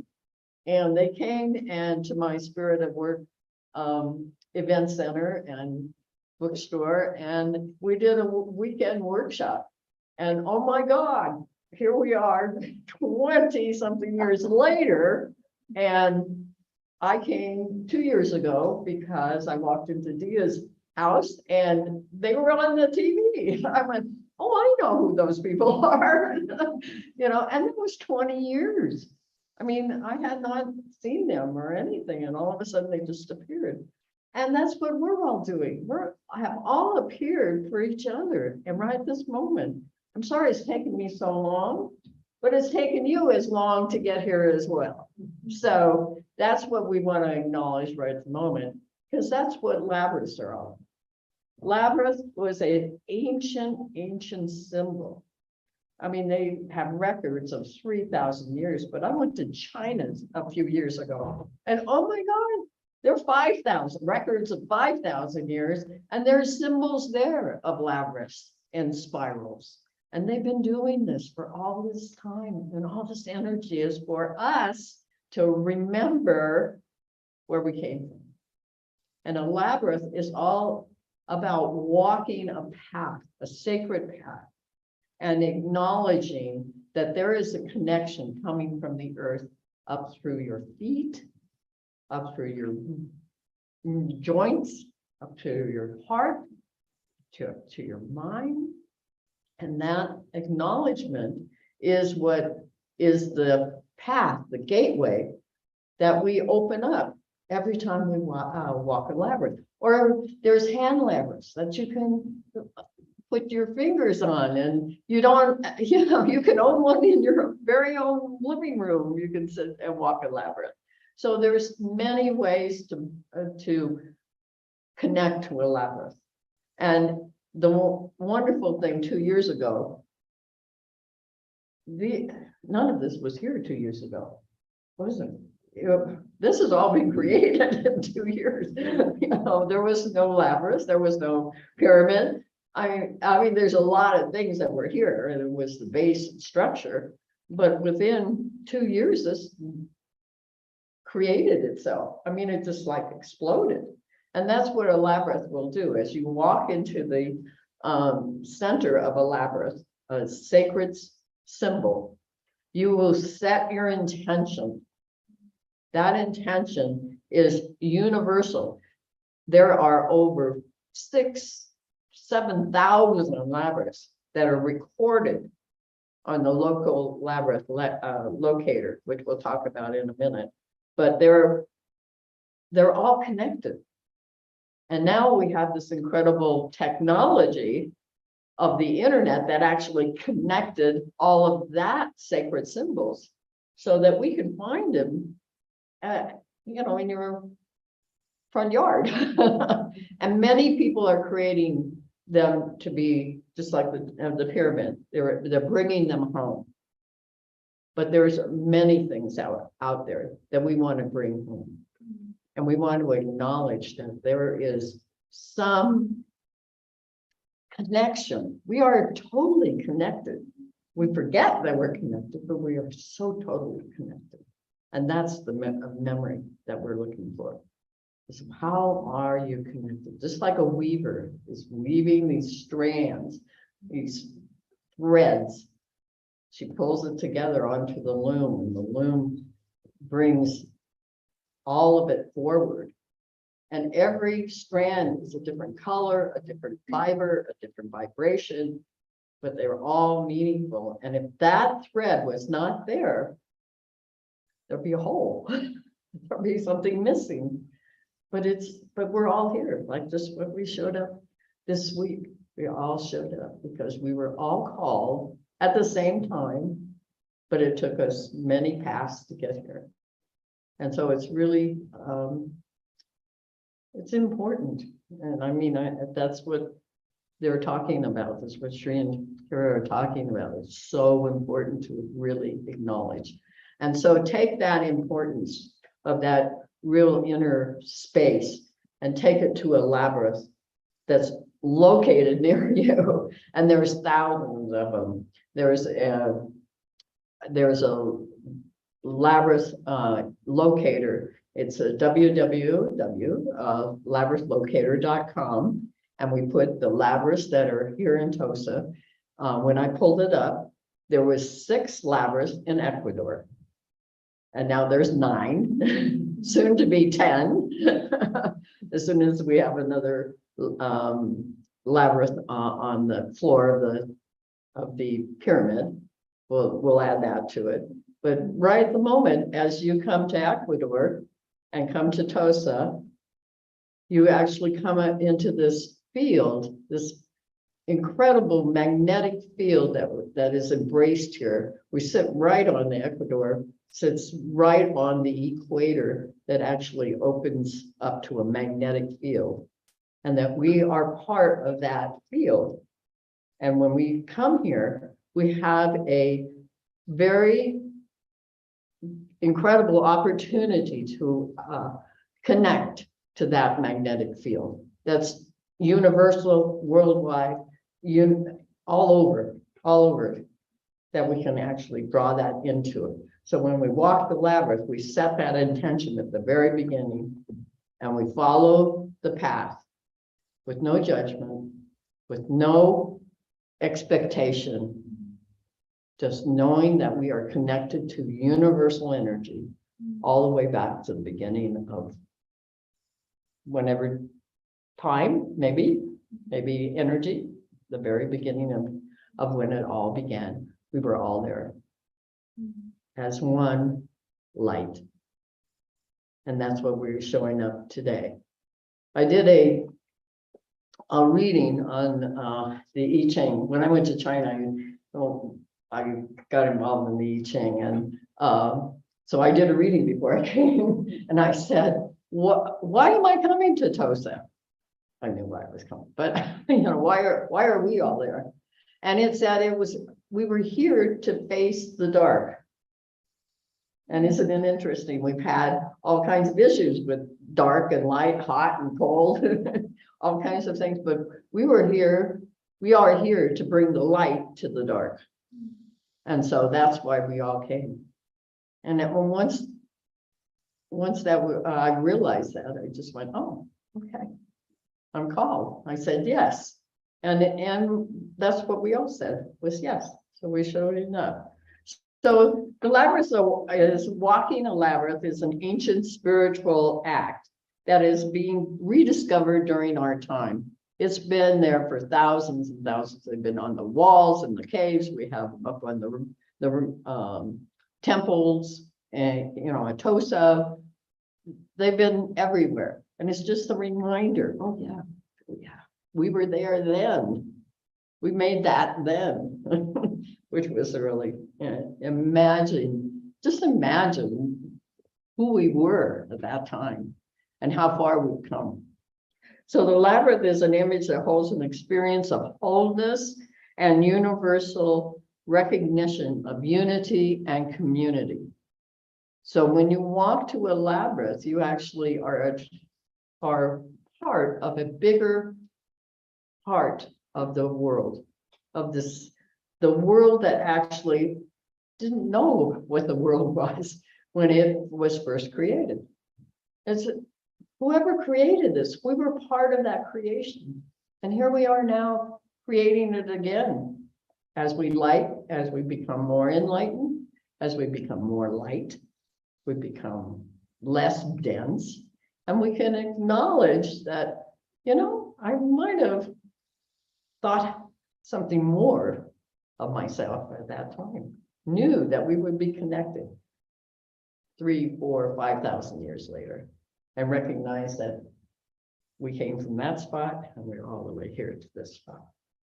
And so the incredible thing about Labyrinth is it's also a meditation tool. It helps less stress. So it becomes a vehicle for healing. You know, it's not just mental, it's very physical as well. And you can, at the very beginning of the gateway of a labyrinth, and they come all different ways. There's 6 and 7, there's 9, 11 circles. There are some of them are in circles, some of them are in hearts.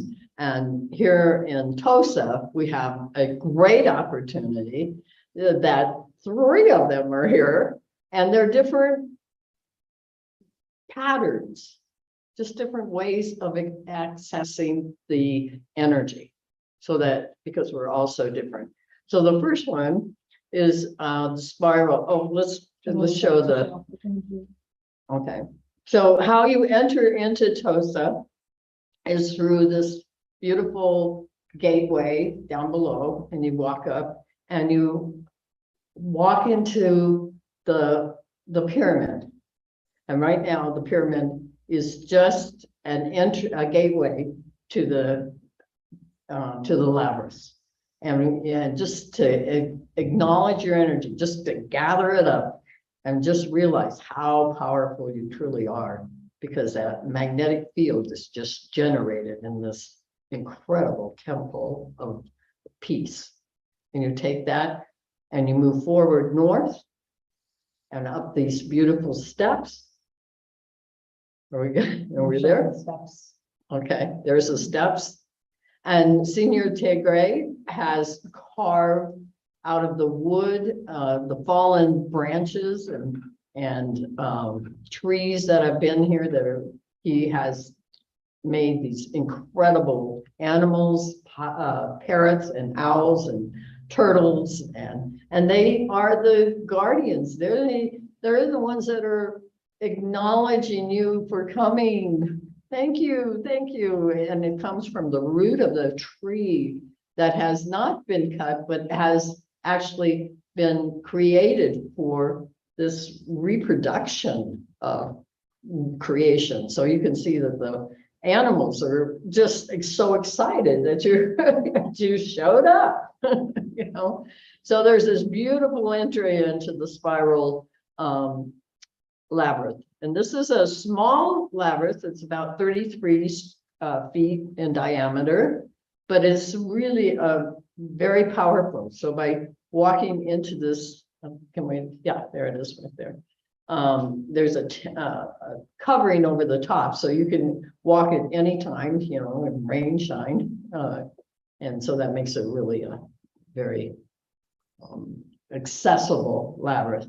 Because labyrinths can be anywhere, the side of hills, in valleys, they're at hospitals, and they're used for all kinds of meditation and healing sources, especially in churches. And the very first church is in shards, and that came from Rome when when the pilgrims were going down to Mecca. And they were having such problems with the people with robbers and everything. The Romans got tired of sending out the soldiers to help them, that they built the shards cathedral. So at least that not everybody went to Mecca on a pilgrimage. They got some of the people to at least stay home and walk the shards. So that was the first attempt to bring it into a facility. a church, something like that. And that has really resonated with a lot of religions, that this labyrinth could be a healing tool and acceptable in their religion. Not everybody a symbol that they would have attracted, but because it has so much ancient wisdom to it already and history, it actually turned into a way. It was the Tao for them. It was the way they were. So the spiral is the first labyrinth, and I loved it because when I was here 2 years ago, there was no labyrinth. And when Shreya and Kara and I walked the property, I said, there has to be a labyrinth here. And she said, yes, there will be. And then what, 6, 7, 8 months later, I get this picture in my email that says, here it is. And these stones were actually hand carried from the TOSA mountain above. They were every stone. Go and look at these stones. They're so precious. They actually talk to you. You can just see that they were all hand-picked and placed by these beautiful people who came here that helped TOSA build everything, build the temples and the walkways and the gardens and everything. It's just so beautiful. But these are the gravel and the stones were all hand-picked and brought down from the top of the mountain, hand carried. Amazing. Did we get that picture? Yeah. Okay, I'm just We talking. did. Yeah, we did. Okay, so then once we do the spiral labyrinth, we walk up about 25 stairs to the triple goddess. Now this is unusual. This is the only one that I've seen so far that has anything to do with a triple lake and crystal water. So it's really kind of going outside the box of what labyrinths are generally thought of. And so when I sent this in, and I wasn't sure if they would accept it or not, how the rules of the locator are, it has to be this way or that way and stuff like that. And they went, wow, this is cool. So there's a lot of more ways to accept what already is. So we're already growing to something that's bigger and a lot more creative, because this particular labyrinth is called the Triple Labyrinth, and it has 3 pools of water and crystal pyramids in each pool. And as you walk over this metal grid, it has a DNA activation. So coming up through the soles of your feet are like this energy of changing your DNA. So as you're walking, you can make that intention of rising my DNA, and that's a really important fact.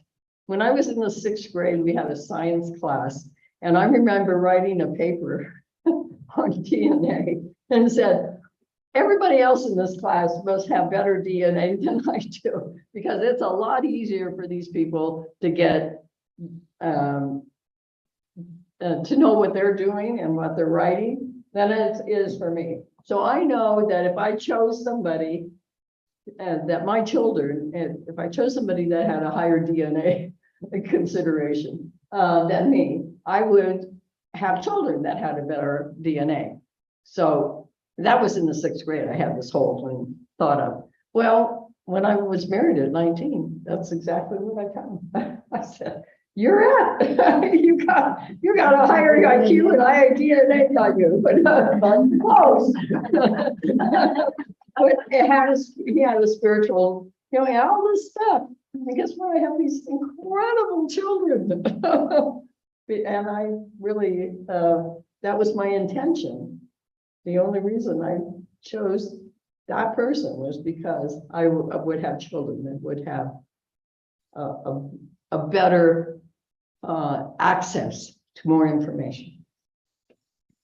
So that's what this DNA Triple Goddess does. It actually raises the vibration of your feminine energy so that you as women can ask the men to meet you halfway, at least to acknowledge that there is more to this world than what we were born with. There is a lot more. Okay, so then the third labyrinth, we get all those pictures? Okay, great. Is this incredible labyrinth.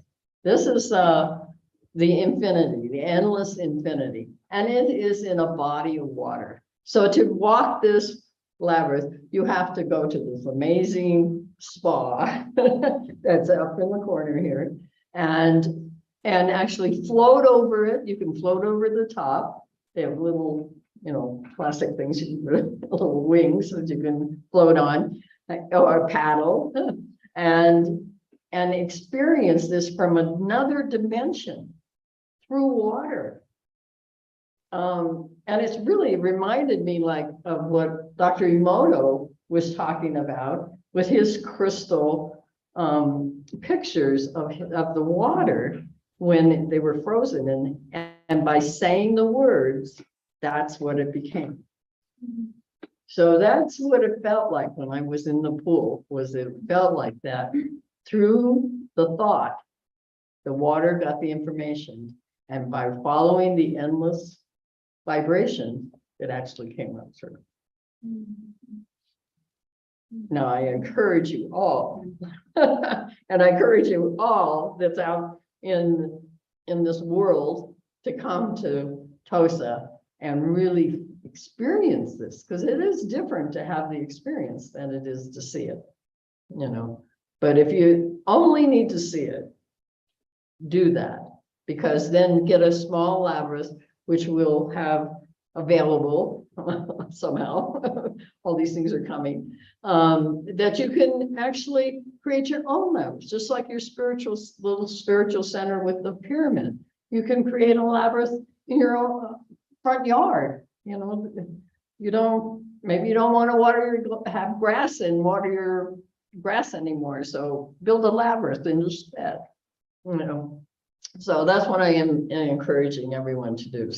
And then what happened here was that when I was watching this evolve the last year, I called Shri and Kara and I said, you have to put this on the Labyrinth Locator, because you have to become a destination. And there's a world out there that has been created over the last 15 years, I believe it is, that has a database of 5,900, 6,500. There's every month there's more coming on. And so that whatever town you're living in, you can actually go to this Labyrinth Locator and you can put your town in and your city and your state in America or your country, like Ecuador, and find out what labyrinths are right next door to you. You don't even know. Idaho has 22 labyrinths in the whole state of Idaho. 28 are in Utah. Like I said, I was in New Orleans and I pulled it up. There's 6 in New Orleans, and they're all different. But TOSA is the only one that has created a labyrinth park. We actually have a spiritual, creative Disneyland here, spiritual land. That's what has been created here. And it's really for everyone to just come and do the journey. Yeah, it is a journey to come from wherever we came from, wherever you came from. It is a trek, but it's a pilgrimage. So acknowledge that as you're stepping into this new way, that labyrinths have been here for thousands of years, and they, like the pyramids, have been here for thousands of years too. We're just experiencing a whole new vibration. And I just would like to thank everyone for showing up, to having the courage to come and to the unknown, to the dark, and bring the light to be able to open up the next world. We don't even know where we're going. You know, it hasn't been created. That's why the Mayans stopped counting. You know, but we can't go any farther because we don't know. And because they knew all the way up to 2000, wasn't it? And when they decided to stop. 20, okay, whenever it was, they decided that's all we're going. We don't know what's going on. Now, who's stepping up to do that? You are. You are. We all are. And we all need that, take that responsibility, because that's what we're responding to, our ability to be able to hold the light and open that field of energy that we so need, not for only ourselves, for everyone, for our children. And here they come. Okay. On time. Thank you. Great. Okay, Well, well, everybody. Hi, everybody. So how amazing was the journey into the labyrinth for you? Oh, the coming through this, because it wasn't here when I was here last time. Right. And I said to you, oh, we meet. Remember we took our picture down there? I do. And everything. I said, you mean the labyrinth? And then you said, well, yeah, it's on the list. I did. I remember this conversation. This is real. This was real. It is. And I just knew it would happen. And then I was so excited when she sent me this picture and said, here it is. You know, and I'm like, whoa, yeah, it happens. Well, I want all of you to know that we really are so grateful to Midge, because she is really championing not only the labyrinths here at TOSA Blue Mountain, but I mean, really all around the world. And I really encourage you to check out the website and to check out here, because in addition to the cosmic spirals up top, where, you know, we walk in and we're really in that cosmic essence energy. We're really in that cosmic spiral. And one of the nice things about the cosmic spiral, you might not know even, Midge, is that in the middle is that big stone. And in the local language, in the Quiche language, that is called a waka. And a waka is a sacred stone. And so when you enter the center of the cosmic spiral, which is the one that's right behind the pyramid, and I really suggest do the spirals before you go in the pyramid, and then on another time, do them when you come out. And notice it's really different. And when you're in the middle, right? So if Midge was the stone in the middle right now, right? Midge is that beautiful sacred stone, right? When you enter through the first spiral, put your hand on the stone and do a full circle. Don't just immediately continue with this, with the spiral. Do a full, you know, they're doing one very well done, like they don't know that language. Do one full turn. One full, so you're holding that stone, you've just come in from the spiral, and you're really walking around, and you feel the energy of infinite presence. Then go into creation. What are you creating as you come out? Yes. And so I just wanted to share that, because I think every labyrinth has its magic. Everyone's Right? different. Everybody has, once they set the intention, whoever built that, Right. you know, it actually penetrates from the ground, and that message comes through you, you know, and however that resonates for you. Yeah. So that really is the incredible thing. And I forgot to say was Okay. that the 1st of May is Labyrinth, Worldwide Labyrinth Day. We're going to do something massive. We have no idea yet. You know, we've got all these labyrinths here. We obviously have to do something massive. So you might want to be here, but now. Yeah. Yes, so we're going to do be part of a worldwide labyrinth week. And then, but it's already been set for, 20 years, and they've been doing it.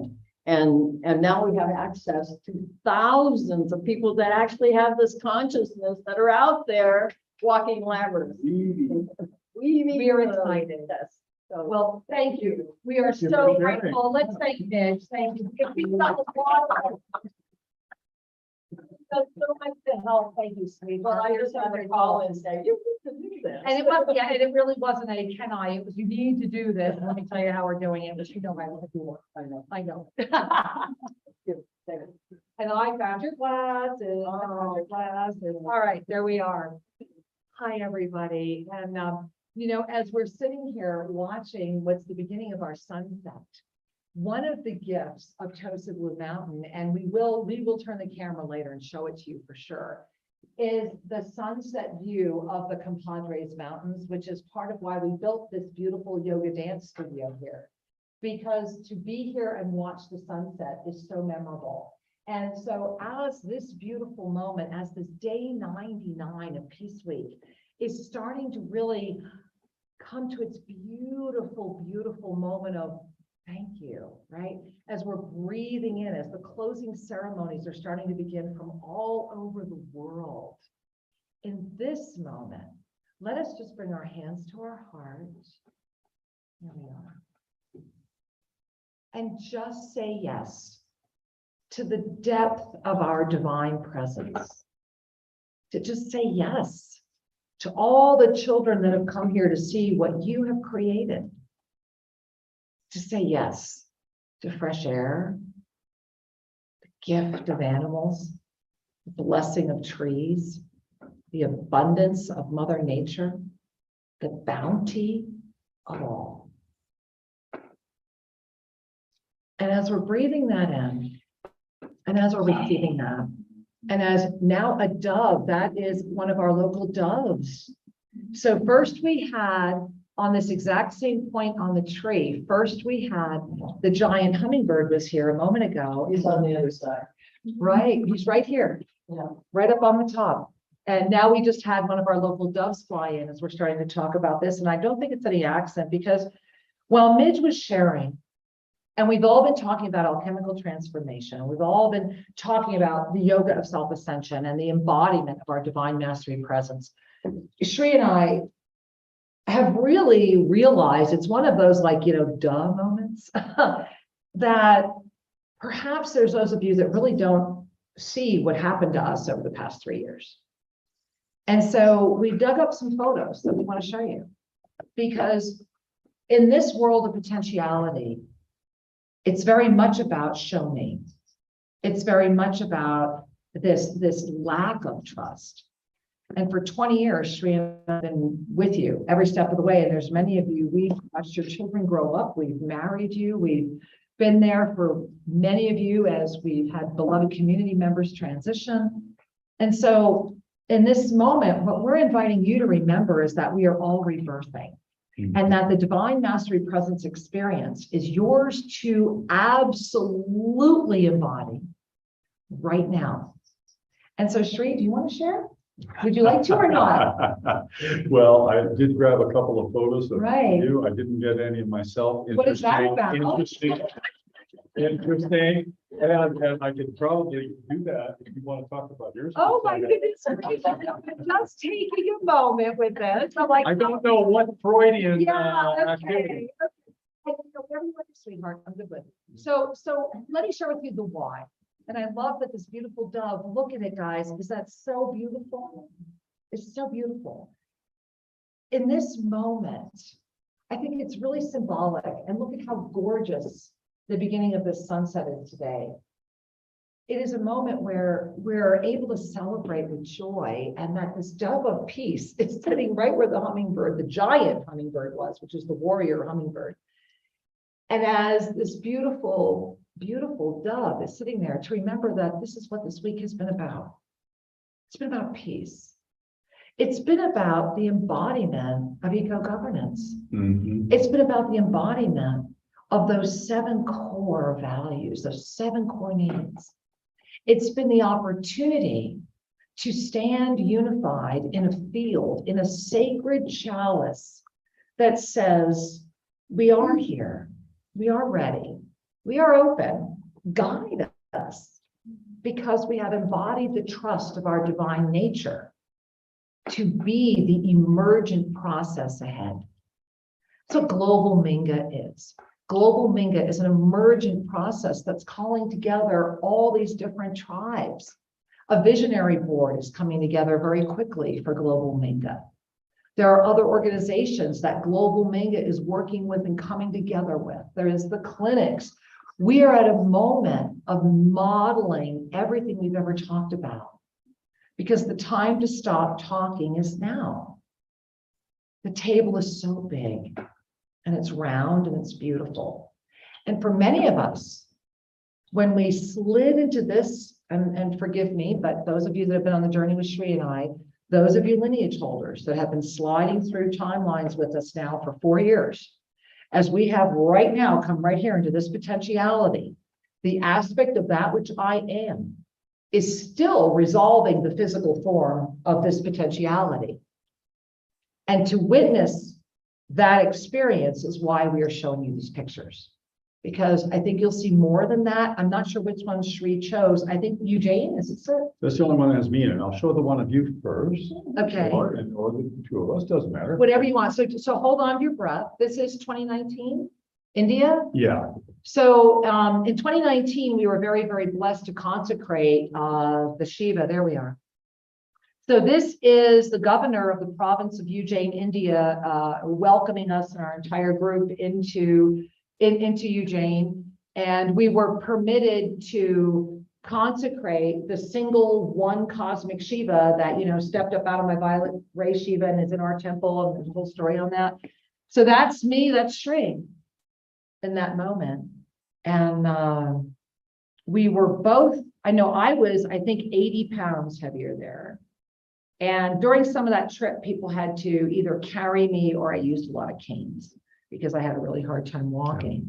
But it was a very beautiful trip. one of the things that we observed in ourselves at that time was, and I think all of us can relate, that the body is responding to all the energies that you're working with. Exactly. And if we're working with a lot of energies at the emotional level, the body's going to be reflecting that. If we're at the spiritual level, it's a different state of balance. Right.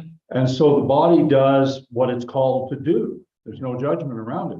I know for Kira and I back then, about 3 years ago. 2019. Yeah. That Right before you lost your I lost the entire stomach, right? I was about 50 pounds larger, Yeah. distributed all over, and similarly was my beloved.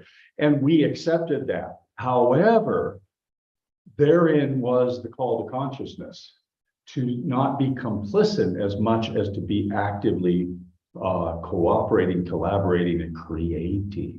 And to say yes, to really finally say yes to the mastery presence with the clarity and the knowing and the receptivity into a body of form. And we're sharing this with you because it is a collaborative process.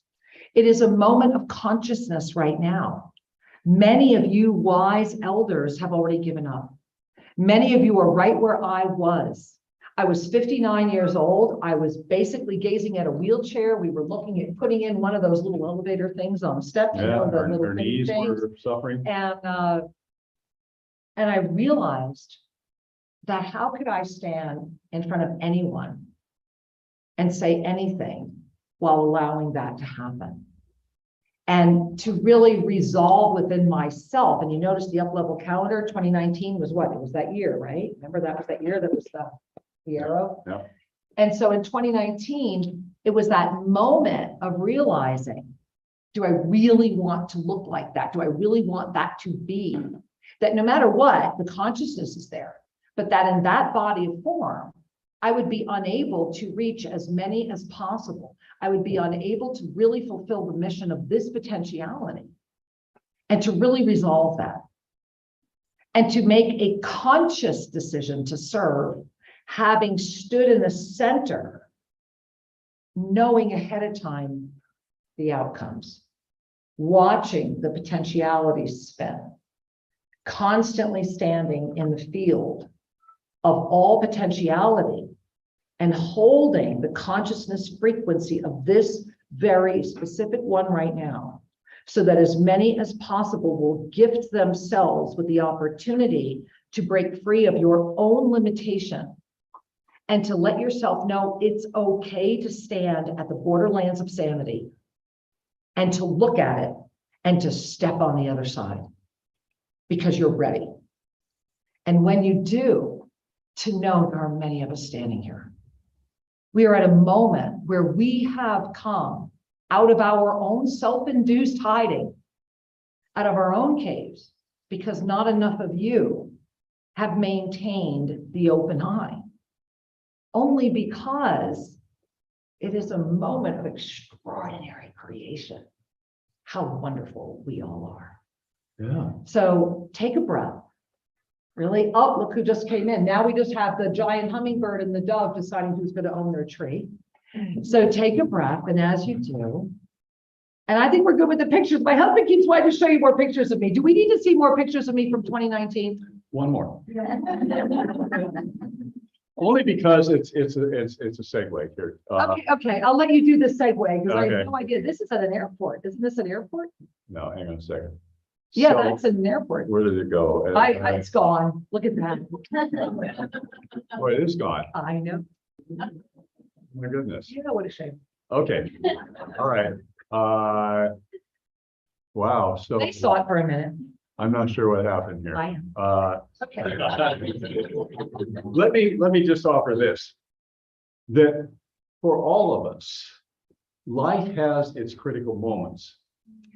And we call to ourselves crises. We call to ourselves a health crisis, a relationship crisis, a financial crisis, some other form of a sudden need to shift our orientation. Now, for me, I had a moment that people would call a health crisis. And it was actually Also 2019. a near-death experience in the hospital. And what came forward for me in the picture I had staged was Kira sitting on the sofa, and I was in the hospital bed. I took a picture of her because I didn't want to see what I looked like at that time because there were tubes and all that stuff. But what came forward for me, the gift, and I want to say this again, we call to ourselves health issues because we want the gifts that they are transmitting. Most people look at a problem, a diagnosis, as oh my God, poor me, this is terrible. They get angry or feel identified by the diagnosis. In fact, there's an energetic blessing that's coming that'll give you a chance to live through that moment. And I know at that time for me, that as I was in the Bardo, as I was traveling elsewhere, I had that moment of going, am I complete? Yeah. Am I complete here? And then I heard my beloved Kira calling out, going, Shri. It was about 1:01 in the morning. He was in intensive care. You know, they had removed virtually all of his intestines. They told me he'd be dead, not to worry about it. You know, I shouldn't. Don't worry about it. Don't worry about it. Like, don't worry about it. Next time you come, you'll be signing, you know, death, whatever we do with the body, whatever. And it was about 1 o'clock in the morning. I was down in Quentin, my friend's house, and I remember just bolting up screaming, "Don't you dare!" It was like, this was not our agreement. And yeah, so it was a very long night. Let's put it that way. But the piece that I think is important to impart is everyone has their unique experiences. Everyone has their life crises. And sometimes we don't unpack the gift of the problem until sometime later. Yeah. We might go through recovery and rehabilitation and we do whatever we do. And maybe a year or 2 or 5 years later, you go, oh my God, that shifted me on a pathway that's more authentic, more true. Well, what it did was ignite, similar, right, for both of us. Yeah. What it does is it ignites your ability to receive your highest presence because it takes you to the core. I remember the moment Shri and I went into the hospital that day. We had gone to Cuenca. Thank God it saved his life. We'd gone to Cuenca because we wanted a romantic night. And we went to our favorite hotel. And it was not a romantic night. It was a night filled with a lot of tums. It started out with a lot of tums and a lot of my stomach to by 4 o'clock in the morning. It was like, where is the cab? Where is the emergency? Where is the ambulance? To by 6 o'clock in the morning, the doctor looking at me and saying, we think his appendix is ruptured. And it's like, say goodbye. And I'm like, I'll be right here. To me being thrown they put me on an elevator and I get out and I'm in like a hallway. It was weird. I had no idea where I was. And I'm sitting there alone. And 2 hours later, this woman comes out of the elevator to tell me I have to go buy blood. I'm like, what do you mean I have to go by blood? I now know that this is not an appendix, right? And I'm like, what do you mean I have to go? I don't know. I don't know. I don't even know what you're talking about. I don't have a car. So I get on the phone with one of my friends in Cuenca, who happened to be at another hospital at that time getting her own test done. And I told her, I said, hey, you know, I've been here. So long story short, now I'm down in Cuenca buying blood. He's now 4 You have to hours. go to the Red Cross to get the blood. And you have to bring it as a whole thing. And when I come back, I will never forget the way that the doctor, so casually told me and then showed me a video of all of my husband's intestine that they had removed because they were so excited about it for their students. Because nobody survives this surgery, and the fact that Sri was still alive at that moment was a miracle. And how every step of the way he told me I was going to kill Sri unless I let him not be a vegetarian. I was like, well, I'm sorry, he's not eating meat. And they told me that, you know, all the things they tell you. He'd never eat again. He'd never gain weight. Look at this. My husband has a belly. I love this belly. That's a celebration. And so that's the power of love and healing. He has been re-knitting his own intestine for 3 years, just through consciousness and the Egyptian healing rods. That's the power of the Egyptian healing rods. They told me, so this happens with Sri. That August, they told me I have 12 tumors in my spine and I'll be dead by Christmas. I shouldn't even be around, right? I never went back. I never went back again. And that's when it really hit me that the universe was saying, look, the mission at hand is going to require vitality. It's going to require clarity, and it's going to require something that you're not ready to handle.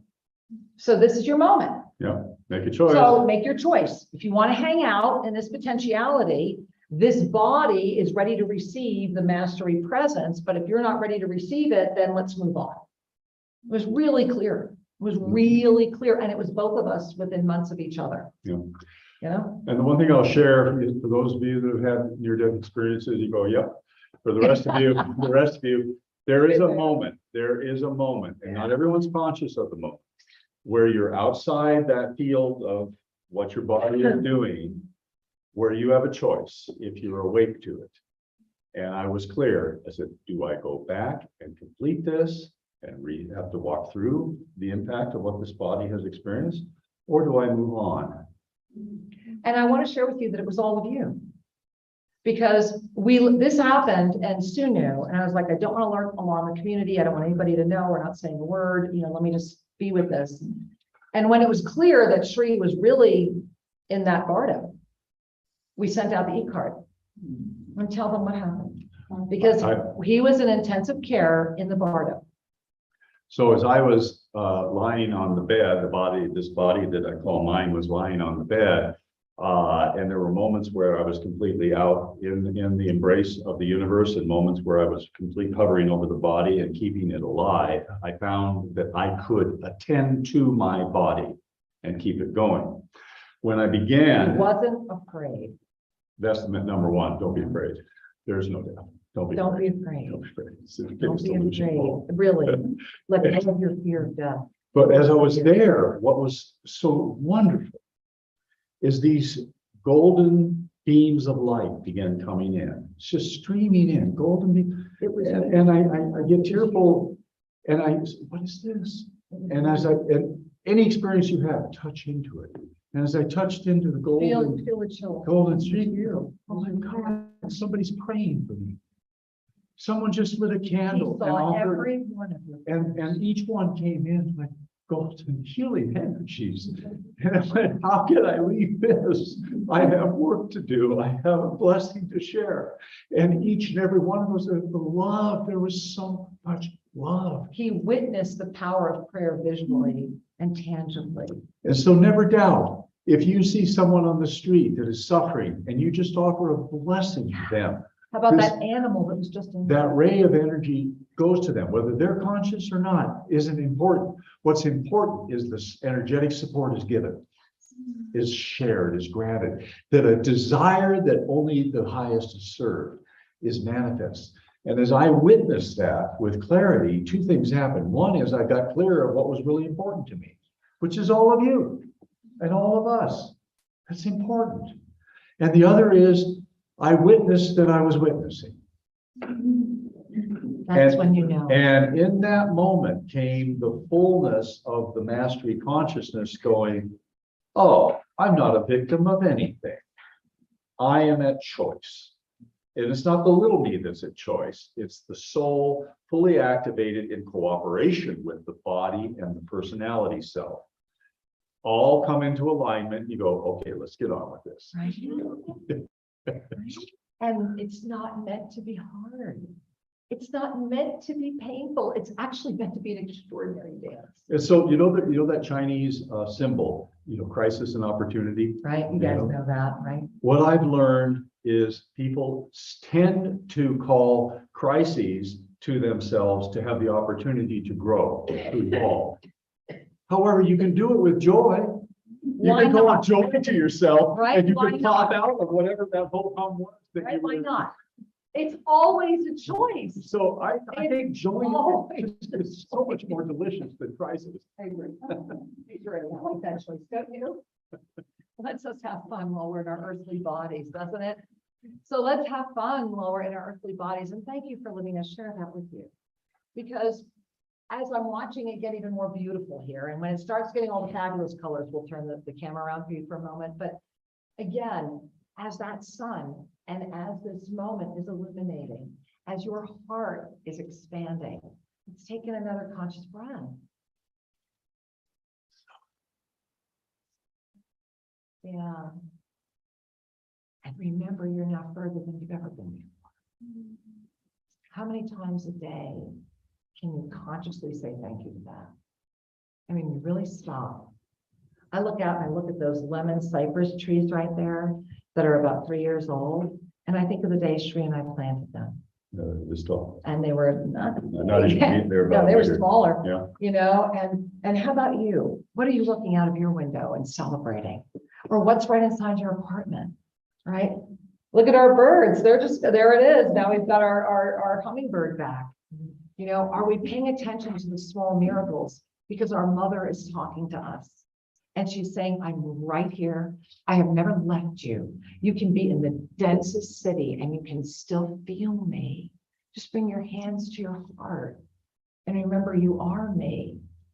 This physical form is the gift of Gaia. This is what we have in common with her. And so why not offer to this gift our mastery presence that can reshape this gift, that can reverse age this gift, that can say 12 tumors schmoomers, that can bring us right up and say, you know what? At 62, I'm in better shape than I was at 27. This is that moment. I run up the hill better than half the 30-year-olds that are here next to me. It's not because of anything other than that's what this body of form needs to do to sustain the mastery presence that has anchored in this potentiality to be able to sustain the frequency for the all to receive and be in the sea of neutrality. However, this is not a one-person experience, my angels, nor am I able to sustain this much longer. How many are willing to say yes? Together we are better. Together we are better. Mhm.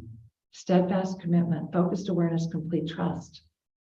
This potentiality is challenged to stabilize because we say one thing and do another, because we still think words will influence. You will always be known by your heart. And remember, there's the heart of the body, which is very physical. It is very much a beautiful gift because it is able to sustain that which I am. However, until it trusts inherently at the cellular level, which can never be regulated by the mind, no matter how much your mind wants you to believe it can.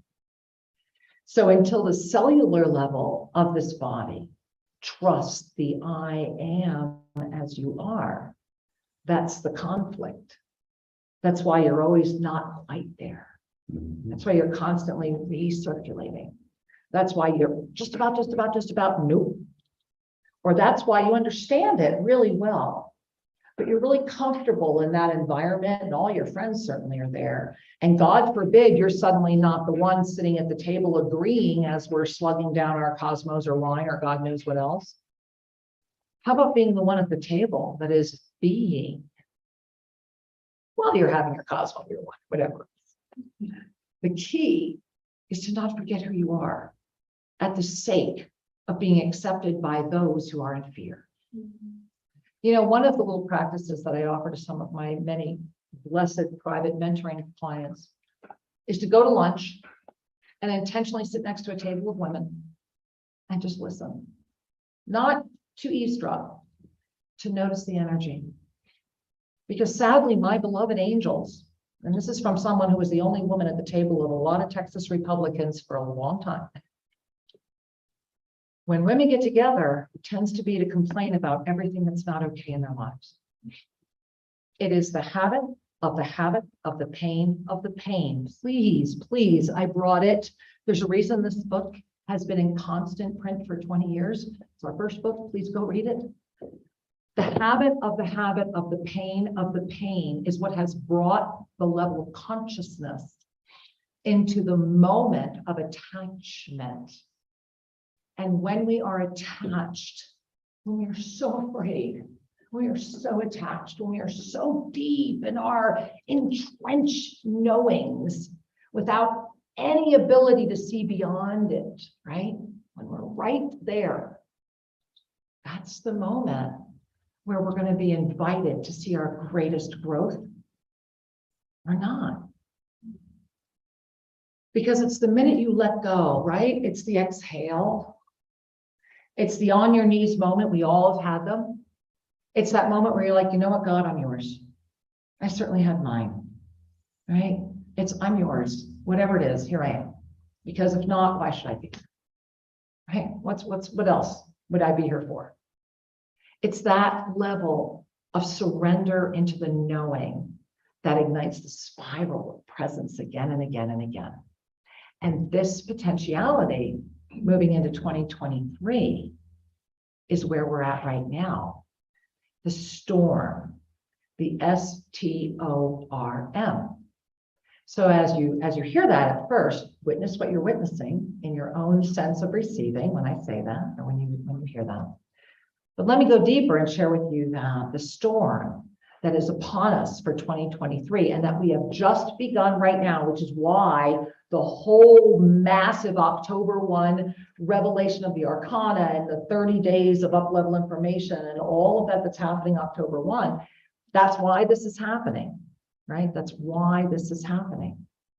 So I want you to breathe that in. And I'm noticing, how many of you notice your second, I think it's more like high second, third chakra, like almost that junction between the second and the third chakra.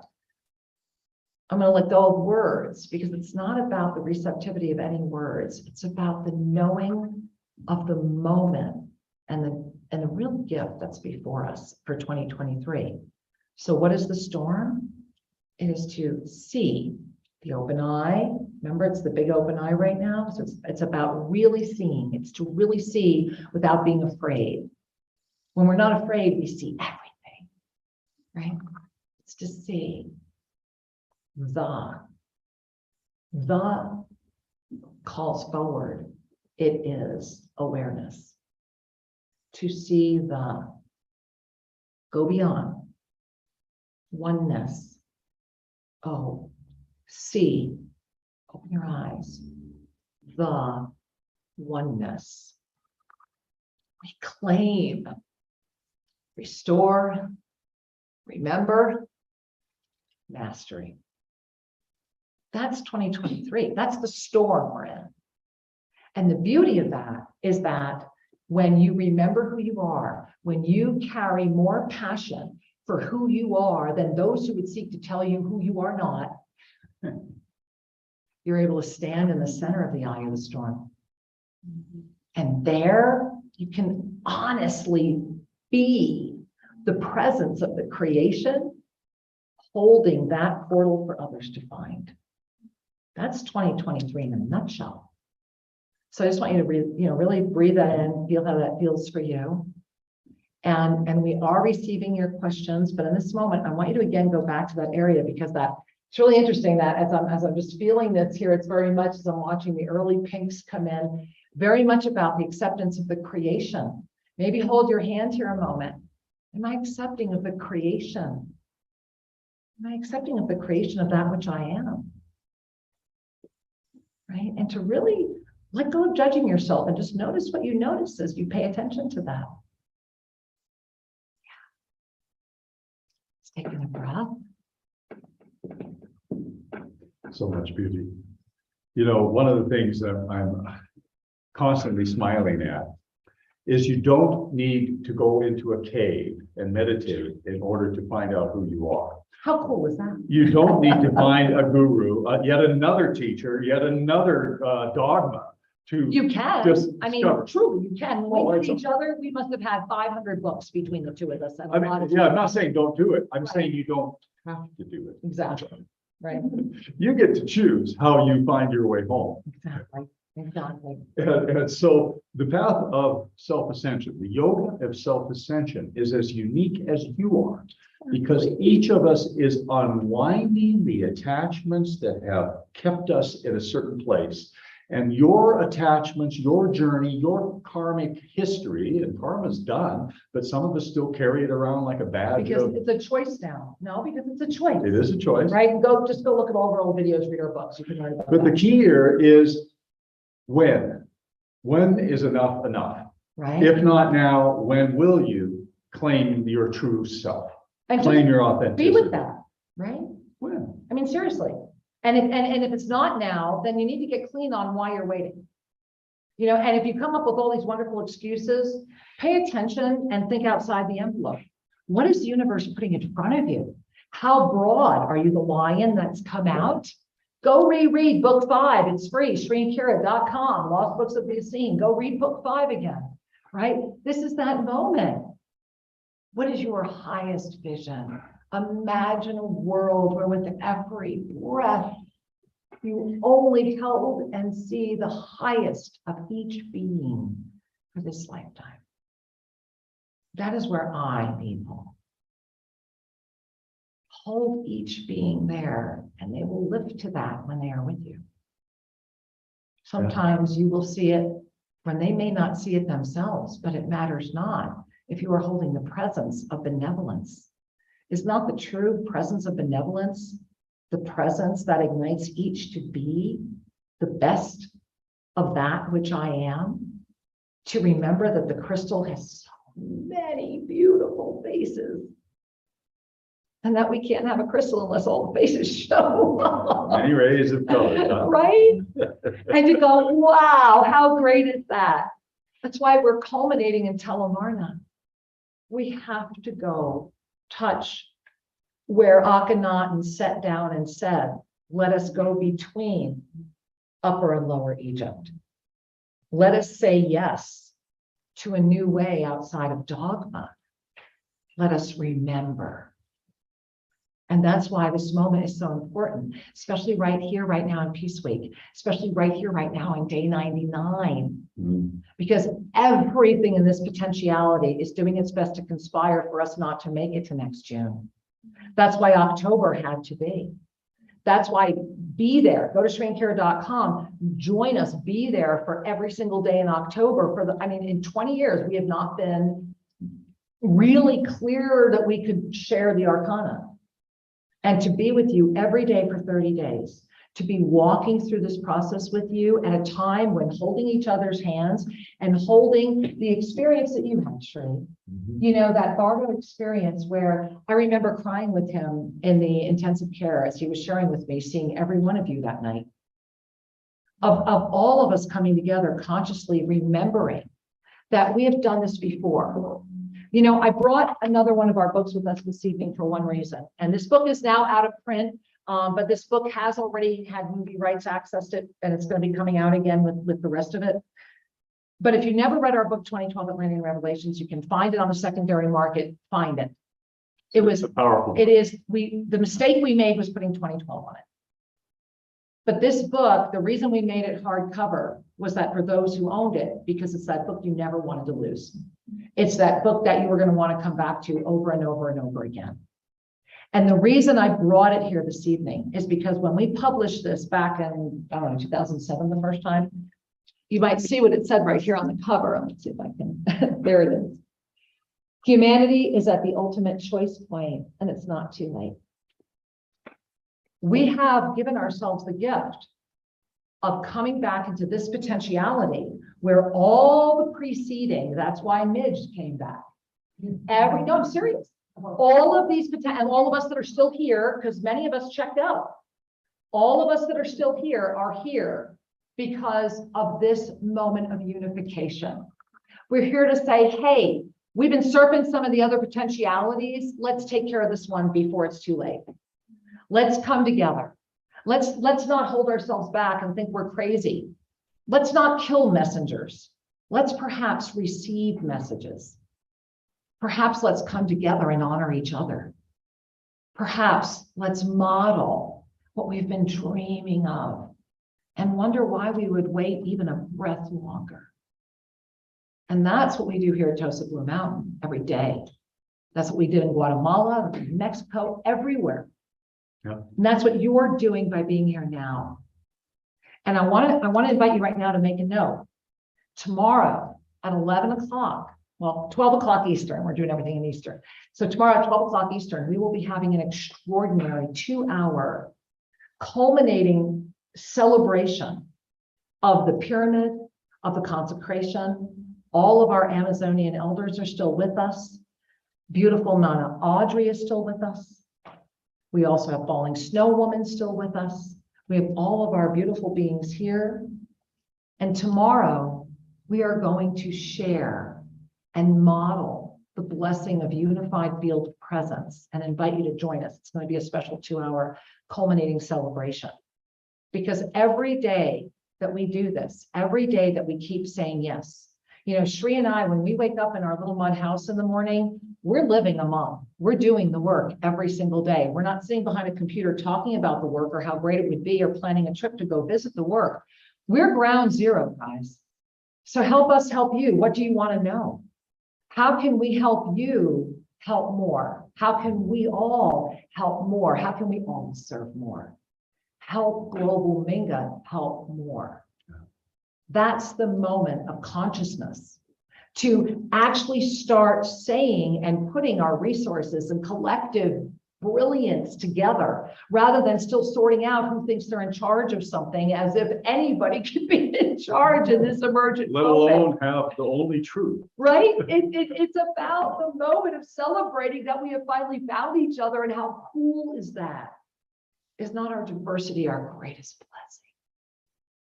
So just really breathing that in. Yeah, I want to share a little bit about what we're going to be doing in October. please, because But it's really before important. I do, I also want to celebrate something. I love that. And so I want to show you the cover of this book. That was And, our first book. and what you see there is the name of the book is Sacred Union, The Journey Home. And you see the couple there with one heart in the graphic and where they came from. And that's actually how the painting was first. The original's in our museum. So if you're here, you can go see the original artwork. And when the painting was given to us, she actually painted it in reverse. And we looked at it and we said, And we said, no, it's this way. this is the The evolution. time of the open heart. And the other thing, and I'm only going to just share it as a photo. Do you know the picture that's on the cover of this book? That's Mars. A lot of interesting activity around Mars. And it's interesting with that we printed that in 2006, I think. And I bet we have a all of copy the right here. activity, all of the activity or the interest in Mars, you can find out why if you read the book. Yeah, and I do encourage you to read the book, and I believe we have copies of it here, and if not, I'm happy to loan this one out. It was, I'm the worst at this. Oh, 2007, I thought it was. 7, okay? 7, yeah, 7. All right, and then I have one little sharing here that ties into what we're doing in October. This book, 2013 Mayan Sunrise. Was our last book before we left Guatemala. And what's wonderful that what I'm wanting to share is you can see the pyramid here. Now, can I say one thing before we open the book? So how many of you recognize this pyramid? Just sharing with you. What pyramid? Tell me who it is. It's Chichen Itza. Okay, it's Chichen Itza. So here's what you need to know. This book was written about Guatemala. But at the time, all anybody wanted to do was talk about Mexico. And because this is, was published by Ulysses Press out of Berkeley, so we didn't have any control over our cover. And I thought it was really interesting how they decided to basically bait you into the book by putting Chichen Itza on it because of the popularity of Chichen Itza when there is And the nothing whole about point. Mexico in this book. Yeah. This There's book nothing is about all about Guatemala. But the Yeah. piece I wanted to share with you, there's a lot of wonderful information and wisdom in here. But I want to honor one of the Mayan elders. When we were working directly with the elders, two things came forward I'm that, living with them. I want to share. One of them is, they said, all these Western experts are telling the world about our calendar. And it isn't the truth. They would cry. I mean, they would cry. They said the calendar is secondary to the grand cycles. It's a way of understanding the cycles, not deterministic. Read this book. It is still on Kindle. And it was, they were just saying, please, we know you're in the public. We know you're writing. Share the truth, share the truth. That's what's in this book. And so one of the truths in this book that I want to share with you all right now is the elder sitting there talking. He said, well, tell us about the coming cycle and whether that's 2012 or later. They said it would be later. They actually gave us a date, but we said we would never disclose it.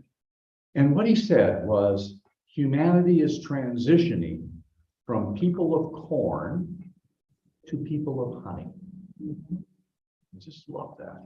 We're moving from that kind of coarser, earthy foundational stuff into All essence. of their names Honey were is the changed, nectar of a flower. but these were some of our dearest friends in Guatemala, and we couldn't reveal their names to you. So But honey, especially, and especially the honey Yeah, that they chewing referred on. us to, were these tiny little bees in the Amazon and in the jungles up there that had their little nests, and they only created honey from orchids. So this honey that he said was the model of the essence was the essence from the orchids, from the jungle flowers. And he said these little beehives, we can only take a teaspoon from each one without harming them. But there were lots of hives. and I want to show you, I want to show you all, this is Don. I don't want to give you his real name, it almost flew out of me. But this elder right here, I'm going to pass the book around, and that's Shri on our boat, because our property at Lake Gatitlan is very, very private. You can only come over on our private boat. This was the very first time that we were going up to the property. And he'll tell you he's 89 years old, but everybody says he was like closer to 100. And this is him in all, and that's Shri. And this was right when, and we talk about it in the book, he pulled out the coolest little crystal I've ever seen, held it up to his eye, looked up at our property and Through the said, crystal. there's the pyramid. And then we have in here, we hacked our way up the mountain to the pyramid, got to the top, and I think we have video. There's Shri, there's him, there's me, lighting what turned out to first be fire that we the did there. top of an actual pyramid that had been hidden for many, many centuries. And that was what started our relationship with them, and them bringing us into the Mayan prophecies and becoming very close to them. And here's the first fire. There's Shri and I. That's first fire. That's Shri. That's me. That's him. And that's first fire. And one of the things that he illuminated in my recognitions as he was working with the crystal is, in order to find our way, we often need to close the eyes of this world There it is, and open the inner eye and above. which means we have to trust. And so his crystal was his corrective lens. He was looking through the Very crystal cool. at the Very hillside, cool. and he goes, there's the emanation of the pyramid. It was so cool. Because the energy was there, but everyone else just sees the mountain and the trees. We're all on the boat going like this, What did right? you say? Yeah. And there he is with this little So crystal. this, Him and this, Shri are like, this 90-year-old, 4-foot-tall guy, you guys see how tall they are, right? he gets out of the boat with us and he goes, there it is, let's go. And he takes Don't you want to, he just starts walking. with the machete. Everybody has a machete, right? You always have to have a machete. So he's like walking up with the machete, and even Shri and I are like, okay, we're coming, right? And this guy is like boom, boom, boom, boom, and then you see. And that's the gift for him of light. This man was pulsing with light. And they all started crying. All the elders started coming out, because that's the gift of this moment as well. And that's the reason we're bringing it up again. All of this was preceded So that when we arrived here now, we wouldn't have to hang out and debate and have big committees about what we should do. It was like, oh, remember that? Okay, ready, set, go. You already know, you've known your whole life, right? So that's the gift, is your moment right now. To do it because it's the right thing to do. Exactly. For Nothing no more. other reason at all. And that's what global Ming is. We do it because it's just the right thing to do. And when we are modeling living that way, the abundance is insane. Because the universe throws every resource it has. Whatever you need to complete that mission, we'll Done. give it to you. Done. It will be granted. Done. And we're modeling that, as I pray you are modeling that, and that we're all modeling it for each other. So as we bring our hands right now, we're just going to check and see if any of you have any questions. And Shri, is there any, let me just make sure we don't have any questions. Okay, we've got a couple of questions. So one is, Namaste, beloved ones. Will weddings please be allowed inside the pyramid? Yes. Good idea. Are you kidding me? I can hardly wait. Who wants to be first? Yes. Oh, okay, we got hands. We got hands. We got hands. And I'm watching. And look at the hummingbird as the hands were going up. This beautiful hummingbird. Oh my God. Oh my gosh. And so, yes, absolutely. And you do know that Shri and I are, of course, ordained ministers first and foremost. We are a bona fide ministry. That's why every dollar that comes in is a donation, tax deductible, 501c3. officially 20 years in the running. And so, yes, and remember that for those of you that have been studying the work of self-ascension, part of the opportunity of our schooling experience is that you can become a certified minister. And this is not easy. This is not fill out a form. This is, you got to do the work, guys. And so just remember that we are all here serving in the way that serves. So thank you for asking, Astoria.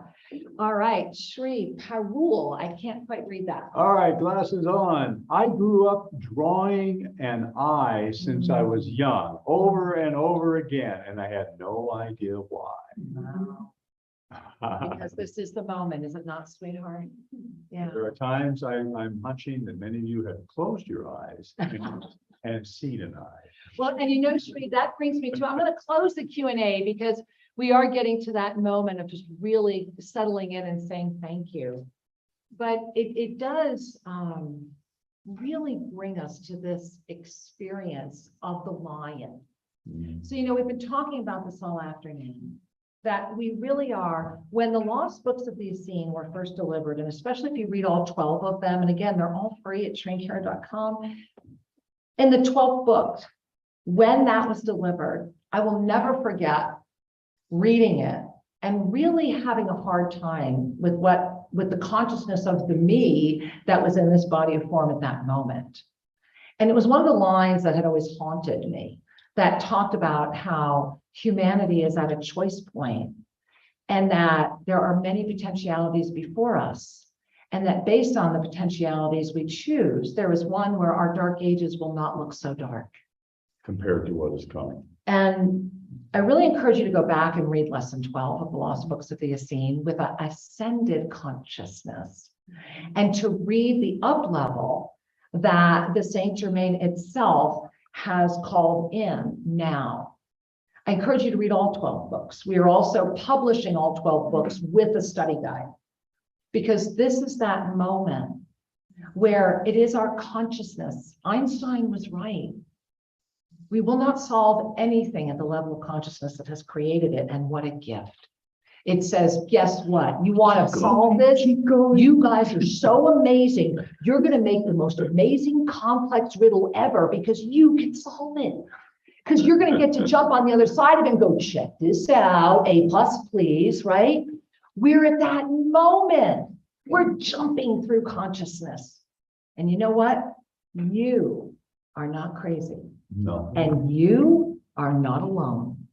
What you are is a little bit afraid to remember who you are. And I really get it.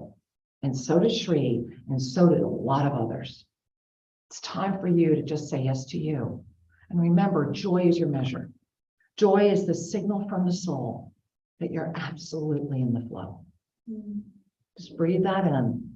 As long as it serves another, as long as others are benefited, It is always the highest. Breathing in.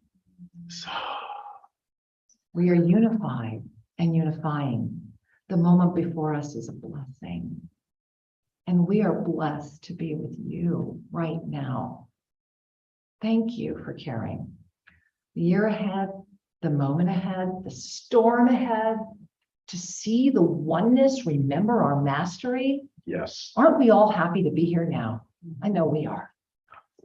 You know, one of the things in the great cycles, in the grand cycles, we are surfing a crescendo moment. More people have the opportunity to choose that ascended life, to choose enlightenment, to choose the awakening than ever before. Everything has conspired to support that, yet it's still your choice. Right? And what we're doing in October and sharing the arcanes, the ancient Be mystery there. school. Be there. Be there. Because Forgive the processes that will help awaken the energy channels, that'll help allow the body to support you rather than pull vital energy from you. There's an interesting dynamic that happens there. That as we are able to lift our consciousness, lift our vibrational rate, the body can go into a self-sustaining mode, and then we can use our vital energy to lift into ever-present expansion. And so I want to show you one little drawing that comes from the ancient schools, and we're going to be showing you a lot more of this when we get to October. Remember, October. it's the first time we're starting to teach the art. okay, here we go. And this is the ancient mystical arcana that was hidden for quite a while. Okay, Yeah. this is one of the secrets. We're going to be one of the many, actually, that it's important to recognize that our ancestors had wisdom and knowledge, that when we look at what they were sharing from an ascended perspective, we can pull from that the truth of what it is.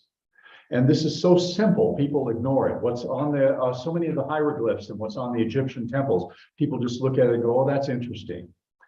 That 1 foot is He looks at forward. it and goes, I remember.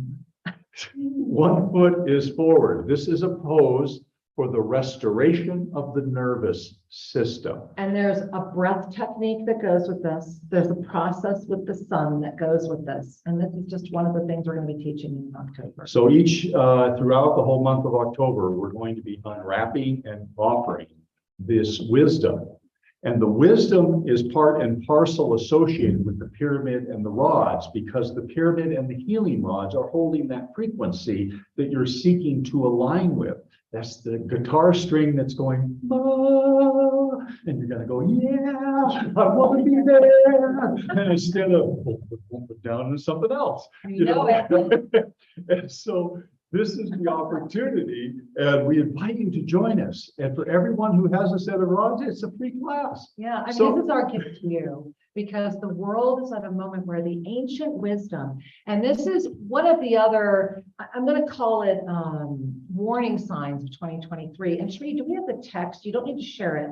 I do want to just read it. Those of you that are here, I think will see it, right? Let's see, there it is right there.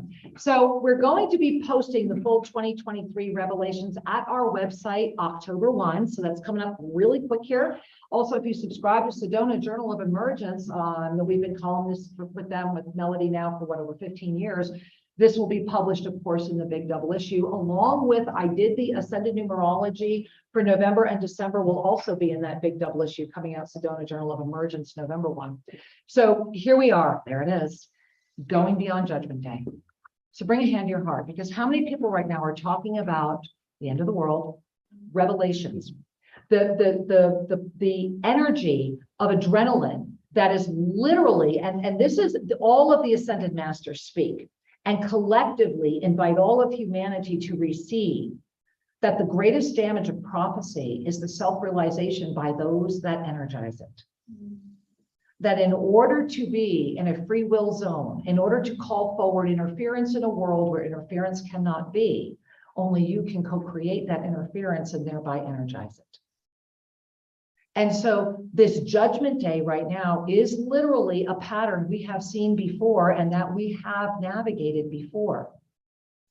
How we are moving through this moment now is based upon the collective consciousness as it receives the energy of Judgment Day and the prophetic energies that seek culmination in ways that are outside of the joy-filled culmination of this potentiality. And so in 2023, going beyond Judgment Day is going to be very important. And so the I will read that which is here for you. 2023 is a cycle of revelation. Through its wide open eye, the power of the energy of judgment and positionality will be clearly seen beyond any doubt. Many will cry out with declarations that indeed will have at their foundation the intention to sustain fear, doubt, and hesitancy with greater robustness. Remember, fear is the foundation of the release of your trust in self. Navigating this world of form with free will, the entrapment into the cycles is always self-imposed through the fundamental release of trust in the self. This is yet another gift of the ever-refining spiral of your ascended consciousness, the knowing that sustains your mastery presence and ignites its presence into conscious awareness. As you bring a hand to your heart and release a cleansing breath, may your heart receive and remember that Judgment Day is an energy experience that is within the all. To lift above and to see clearly again that in this worldly experience of form, the energy harnessed around the essence of judgments enslaves you as it imprisons your trust and creates Judgment Day right now. Breathe again, relaxing. In this moment now, Judgment Day is here. Thereby, all are judging and being judged. You are the judge, the judger, and the jury. Celebrate it. Sincerely celebrate. Celebrate that this conscious awareness is both the indication, really feel that, it's both the indication and the validation that the seventh dimensional frequency is open, because you cannot get into it unless you release the judgment, and it begins with the judgment of self. So you must walk through Judgment Day now. Nada más, right? No more. That's the blessing. That's why this is a celebration, and our birds are going crazy outside as we're sharing this, right? Because as the victim consciousness fuels itself, right? That victim, rescuer, abuser, victim, rescuer, abuser, victim, rescuer, abuser, right? Is that whole thing, right? So as that fuels itself, as that energy fuels itself through the energy of judgment, it's that fourth dimension that is rising the spiritualized ego. And I'm going to put this down now. I want to go back to put that down now. The reason I wanted to share this with all of you, there's so much more. So you want to get to ShriandKara.com if you want the early bird preview of the 2023. We are not putting them up anywhere else. We're not putting them up at YouTube. It's really about those that are ready to receive them early, because what I know during the 2 weeks of sitting in the silence to bring all this through and see it and navigate it and call it forward on the behalf of the all was that 2023 is a rich tapestry of mastery presence, and that it will either be the greatest heaven you have ever woven or a fascinating moment to walk through hell. And it will be 100% your choice. And so if you have a hell moment, don't drown. Don't drown. Just remember you've got a human body still, and go, wait a minute, heaven or hell, heaven or hell, heaven or hell, Take a breath. heaven or hell, heaven or hell. And if you have to take it one breath at a time, then you take it one breath at a time. You're taking an hour at a time, you take it an hour at a time. Build up to a day at a time if you have to, but keep breathing. Heaven or hell, heaven or hell, heaven or hell. You are never failing. You are just constantly being called to remember the master you are. Remember, 2023 is the opportunity to see the oneness and reclaim your mastery. So with that, let us all say thank you. right? And I've got to tell you guys, I am distracted by the gorgeousness happening outside here and the birds. Yeah. No, There's a little- we are we're in that- complete. Would you like to in celebrate? that transition. So as I want to offer our blessing of thanks to all of you that have been participating in Zoom. Should we and try? with us. Should we, you guys want to see the birds? We'll Should we turn the try camera and show see how them much the of it birds? comes Let's through. see. I don't know. I'm gonna, I'll turn Sri and you Go let for me it. know. Yeah. Oh, here, look, we can look. We can, okay. You guys help me. Tell me where I'm going. Oh, is that it? There's the tree, right? Now go Okay, to there, the go, tree go. and I'll zoom. Oh, there it is, right there. There's You the, see? there. Yeah. Okay, it's right there. You see where Sri has the mouse? There it is, but it's not there right now. Hang on, I think. I Oh, can- is it there? Oh, he's right there. He's perched. Sri, zoom. Hang So on, guys, the here's my zoom isn't finger. Wait, turned wait. on. Oh, no, he just flew away. He just He's left. back. He's back. There he is. All right, I'm turning the camera. And so he is putting on a show. Oh, he's showing off. There we are. Sri, put your mouse on him right there. Hang on a second, I'm zooming. We'll be here. No, there he is. Now I gotta, okay, now you gotta move the camera. Now you gotta move you, honey. You're too far. He's on a screen. No, babe. No, wrong way. He's back again. I know he's back, but There now, we go, now lift it. wait, hold on. Okay, I can make it a little smaller. No, there he is. Right There there. he is. There he is. Johnny, oh my God. Wait. Can I do that with my finger? Let's see. Right here. I feel like I'm doing the shadow puppet thing. Here he comes. Oh my gosh, guys.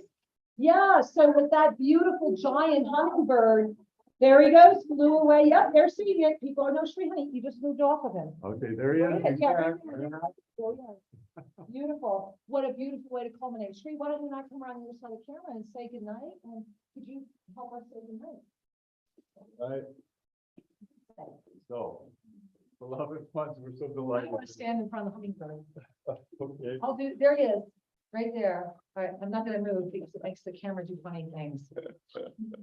We just want to offer our love and our gratitude to each and every one of you as you remember that all is truly well, and together we are better. 99 days of peace, consciousness evolving, unification. You are the one, and we love you dearly. Namaste. Namaste. Namaste.